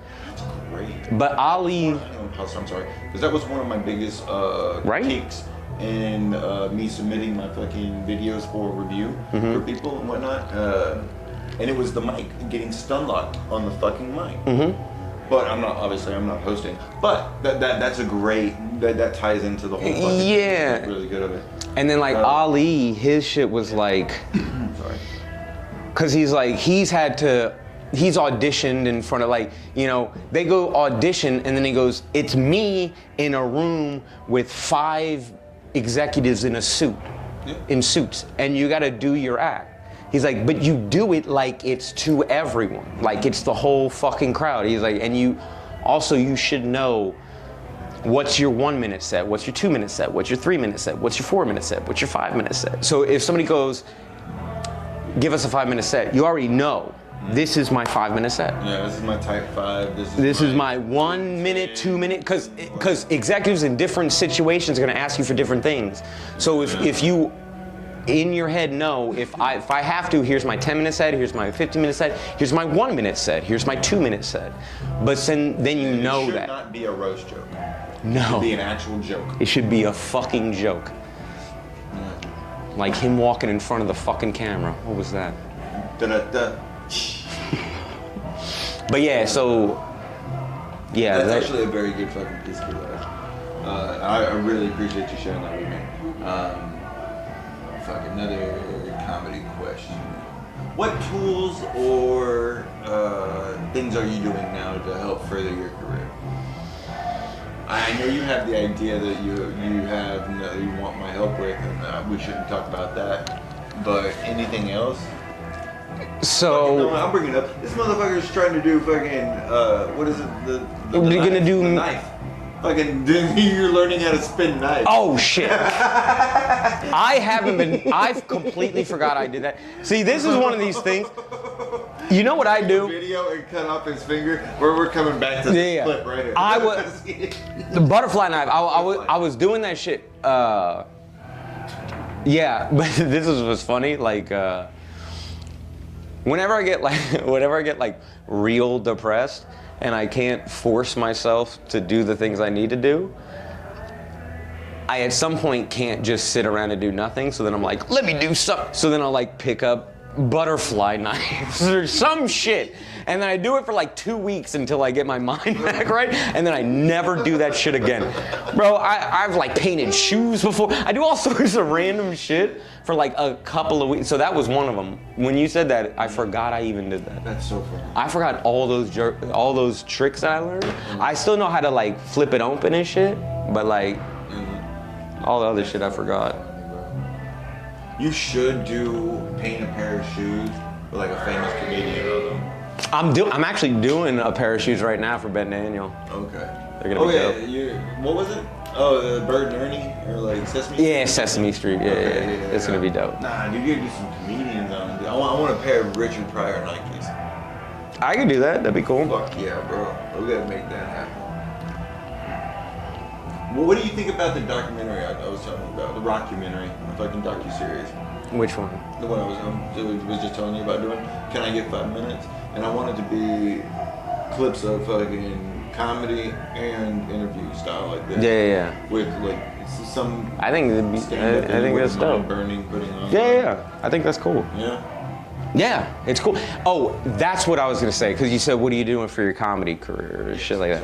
So it's now what's super important is online, right? So videos, content, that sort of shit, you know, it's like still writing, trying to get up as much and all that and working on the act, but also it's like you have to do some other shit.